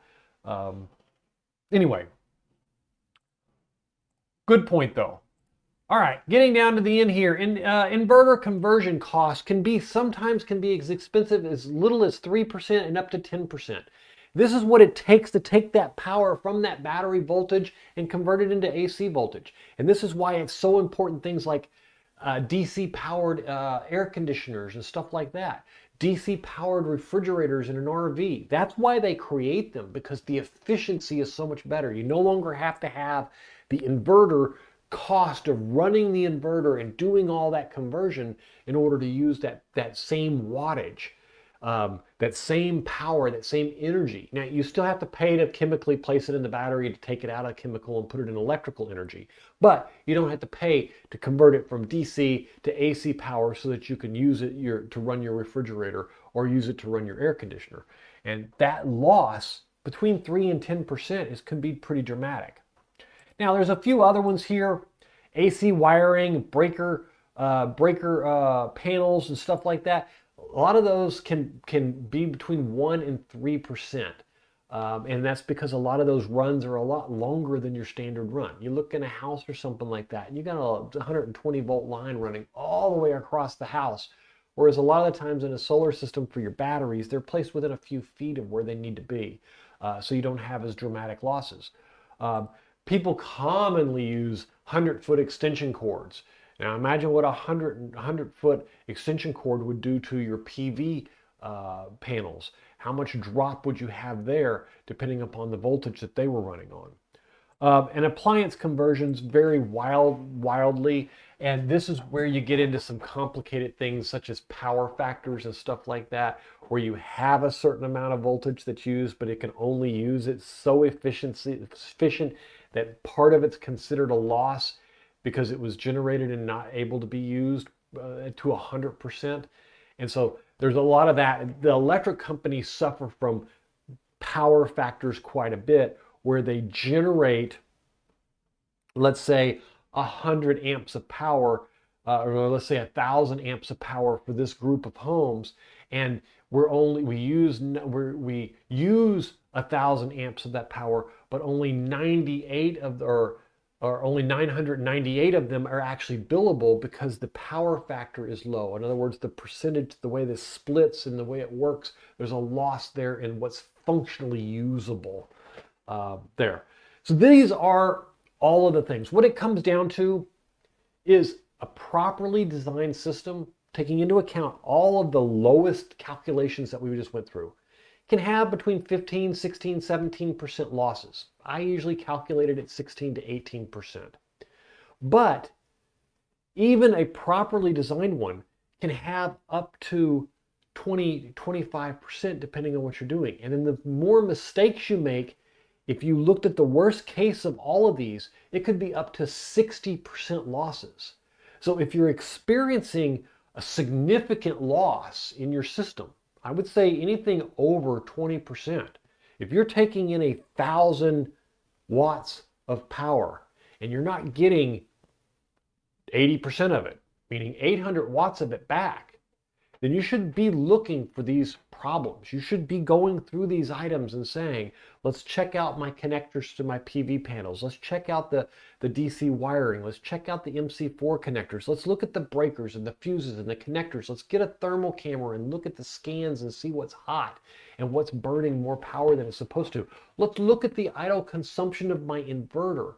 Maybe my inverter is just too damn big, and it cost me 500 watts to run it where I'm only using 300. And therefore it's costing me 700 to do things, or 800 to do things on something that only I'm using 300. There's a lot of that going on. I hope all of this has been somewhat clear. I've got a video coming out on it that goes through it, but probably not into the detail that I went through tonight. It's a little bit more concise, a little bit more pointing out what some of these problems are. But I thought this one was important enough after I had done all the homework and did all the work to understand where was my power going to. I had 637 watts of power in my solar shed, just going up in smoke. And so that's a really bad way to phrase it.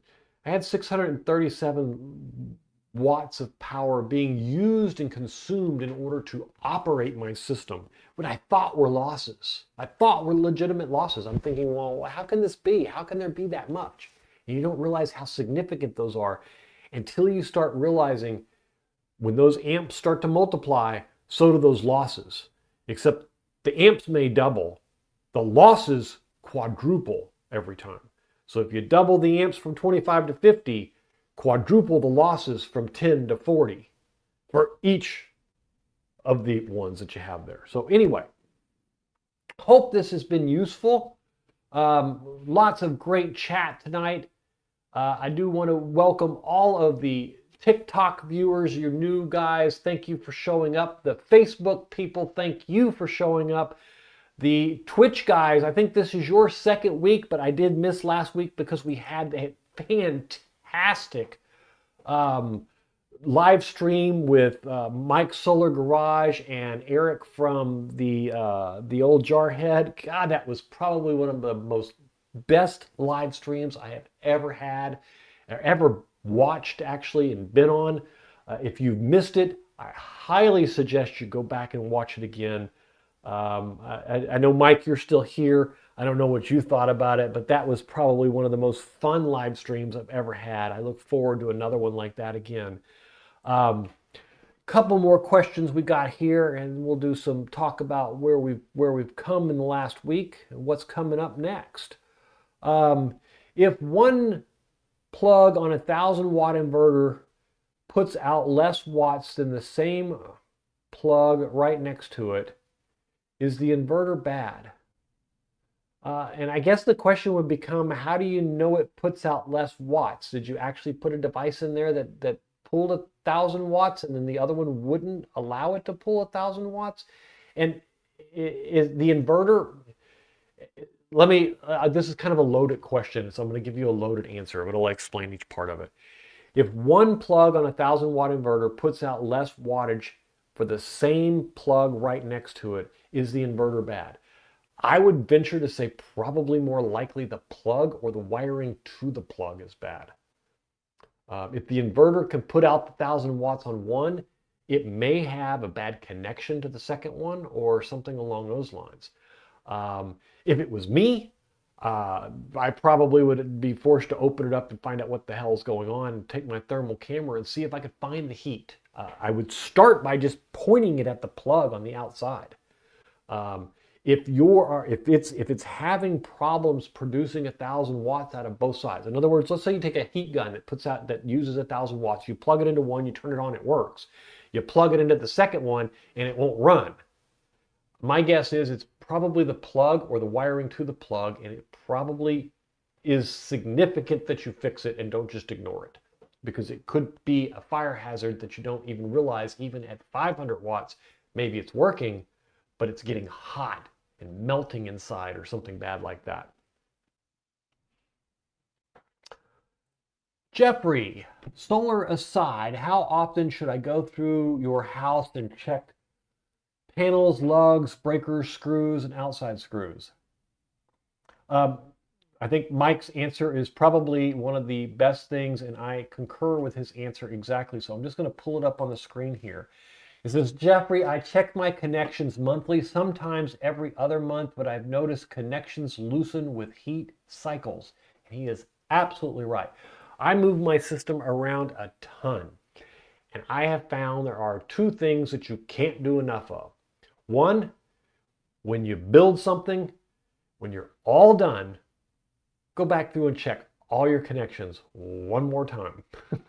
And you will be surprised how many times you find something you missed or something you just didn't tighten down enough. Two, go through it on a regular basis. In a hot environment like I have in the solar shed, I check it constantly. If I'm there and I'm working on something, I usually know all the different socket sizes and stuff. Thermal heat gun, I go through all of my PV wires every month. I check every one of them. I check everything. Matter of fact, I check my solar system probably a couple of times a month. Now, you got to remember, I'm always changing mine. So for me, it's a standard process. I have it out already to point it around and double check everything. But even if I didn't, probably once every month or every other month, like Mike suggests, is a good suggestion. Yeah, that's true. It is for yours, but it's also for mine. But I think it's a good practice. A while back, I wanted to move energy from one 12-volt battery to another one. So I went battery A, inverter, charger, back to battery B, lots of losses. So then I got a DC to DC and much more efficient. Yes. And the reason it's much more efficient is because when you go from battery A to an inverter, you're paying for a DC to AC conversion. If you remember correctly, one of our largest percentages of losses is AC and DC conversion. But then you take that and you're putting it into a charger, which is then taking it to battery B by converting AC back to DC. So you're paying for that conversion from DC to AC and AC back to DC to go into that battery. Huge losses.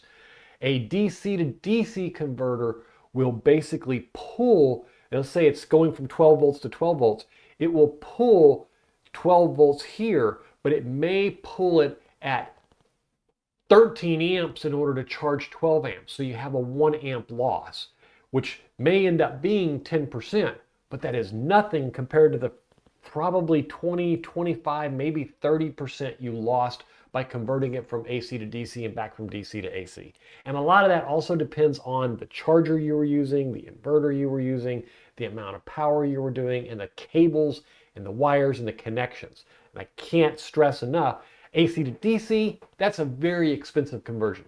But all of the cables in there, a lot of people hook these battery chargers up with these little tiny wires and stuff like that and think there's no big deal.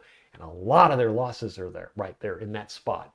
Not all of it, because the conversion's expensive, but the wires in those cases are really big losses. And the easiest way to determine that is take a look at how hot they are. Remember, heat is power loss. No matter how you cut it, heat is power loss. Whether it's the sun radiating up off the ground, it's the loss of that heat, radiated heat from the sun that's not doing anything but dissipating in heat, or whether it's an MC4 connector that's getting hot because it's got a bad connection or two different brands of connections, or whether the wire is just too small and it's causing it to get warm. That warmth is watts lost, power lost. That's how it's dissipating it. I just tightened up last week. Yeah, I tightened up this week. Jeffrey, think of it this way. You are your own electric company. As an electric company, you perform regular maintenance. That's a great way to look at it, Mike. Great way to look at it.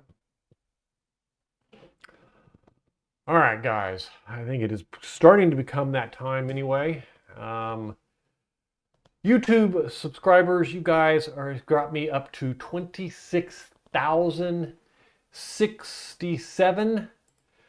We have fallen off a little bit in the, let's see if I can switch this over here to this stage. We've fallen off a little bit on the, oh, I see. That's what I did. Boom! We've fallen off a little bit on the growth, but the growth that we have had has been just still phenomenal. It's still, we're growing at an exceptional rate. Thank you, and I celebrate all of you. To the members, all of the new members and everything, thank you so much for watching all the videos. You guys have been given a special gift. I've got almost 2 weeks of backlog out there. So if you're not a member already, for $2 a month, you can go out and watch all of my videos as soon as I have them done. Sometimes I have, like I do right now, I have 2 or 3 weeks of videos out there. Sometimes I have 2 or 3 days of videos, but you always get early access to it. And occasionally I post something special for you guys to look at or read. Also, if you haven't joined the Discord channel, I would love for you to join the Discord channel and make sure that you become a member over there. You can find it in any of the comments on any of my videos at this point. You can get in there and have direct access to chat, send pictures, and talk with me and everything. I would love to see you all there. Facebook users, I want to thank all of you also. You guys have just gone absolutely bonkers bananas with the growth from Facebook. And I'm going to have to actually look up the numbers because it grows so fast that I haven't been able to keep up with it lately. But we are now at 31,482 followers on Facebook. Thank you so much. And we now have memberships available on Facebook. And I will have very similar benefits on Facebook as I have to YouTube. I'm still trying to figure that out, but still only $2 a month. TikTok, thank you and welcome to the broadcast this week. You guys have grown good 600 followers in the last couple of days and finally got me to the point where I'm allowed to have you here. Hopefully it'll become a permanent asset as TikTok has a little bit different approval techniques. So I'm going through all the steps to make sure that you can be here every week. And Twitch users, thank you also for you guys. This is your first real week on the live stream, so thank you for watching. I know it's a lot of different feeds all at one time, but I figure I'm here already. I might as well broadcast to all of you, and it makes for some great conversation. I wasn't paying attention tonight if all of the chats, I know I saw some Facebook chats, I saw some Twitch chats, I saw some YouTube chats, and oh, and I did. I went over and had special chats going on with TikTok. So everybody participated. Thank you so much, guys. It really is very, very cool of you. If you have suggestions for content, please feel free to email me, write me, put them in the comments. Let me know. I love answering feedback and things like that. As you know, I try to respond to every comment on every video, and sometimes it's just not possible. This last couple of weeks, I just couldn't get to all of you. I had a couple of videos on Facebook that had several hundred messages and stuff. I am still trying to get to them all, and I hopefully will get there. Maybe we'll have some more popular videos and I won't be able to get there. Either way, thank you all for watching. Thank you for being a part of it, and I really look forward to next week. We'll see you then, and thank you for the stream and all the shared information. You are more than welcome. Jason, you are welcome also. Thank you. Jeffrey, thank you for being here. NSB, as always. And Mike, wonderful to see you again. To everyone who's been here this week and supports me, thank you so much. Next week, I will be on the road. I will be live in Atlanta. Don't know what we're going to be talking about yet, but if you've got an idea, let me know. I look forward to talking to you then. Have a good one.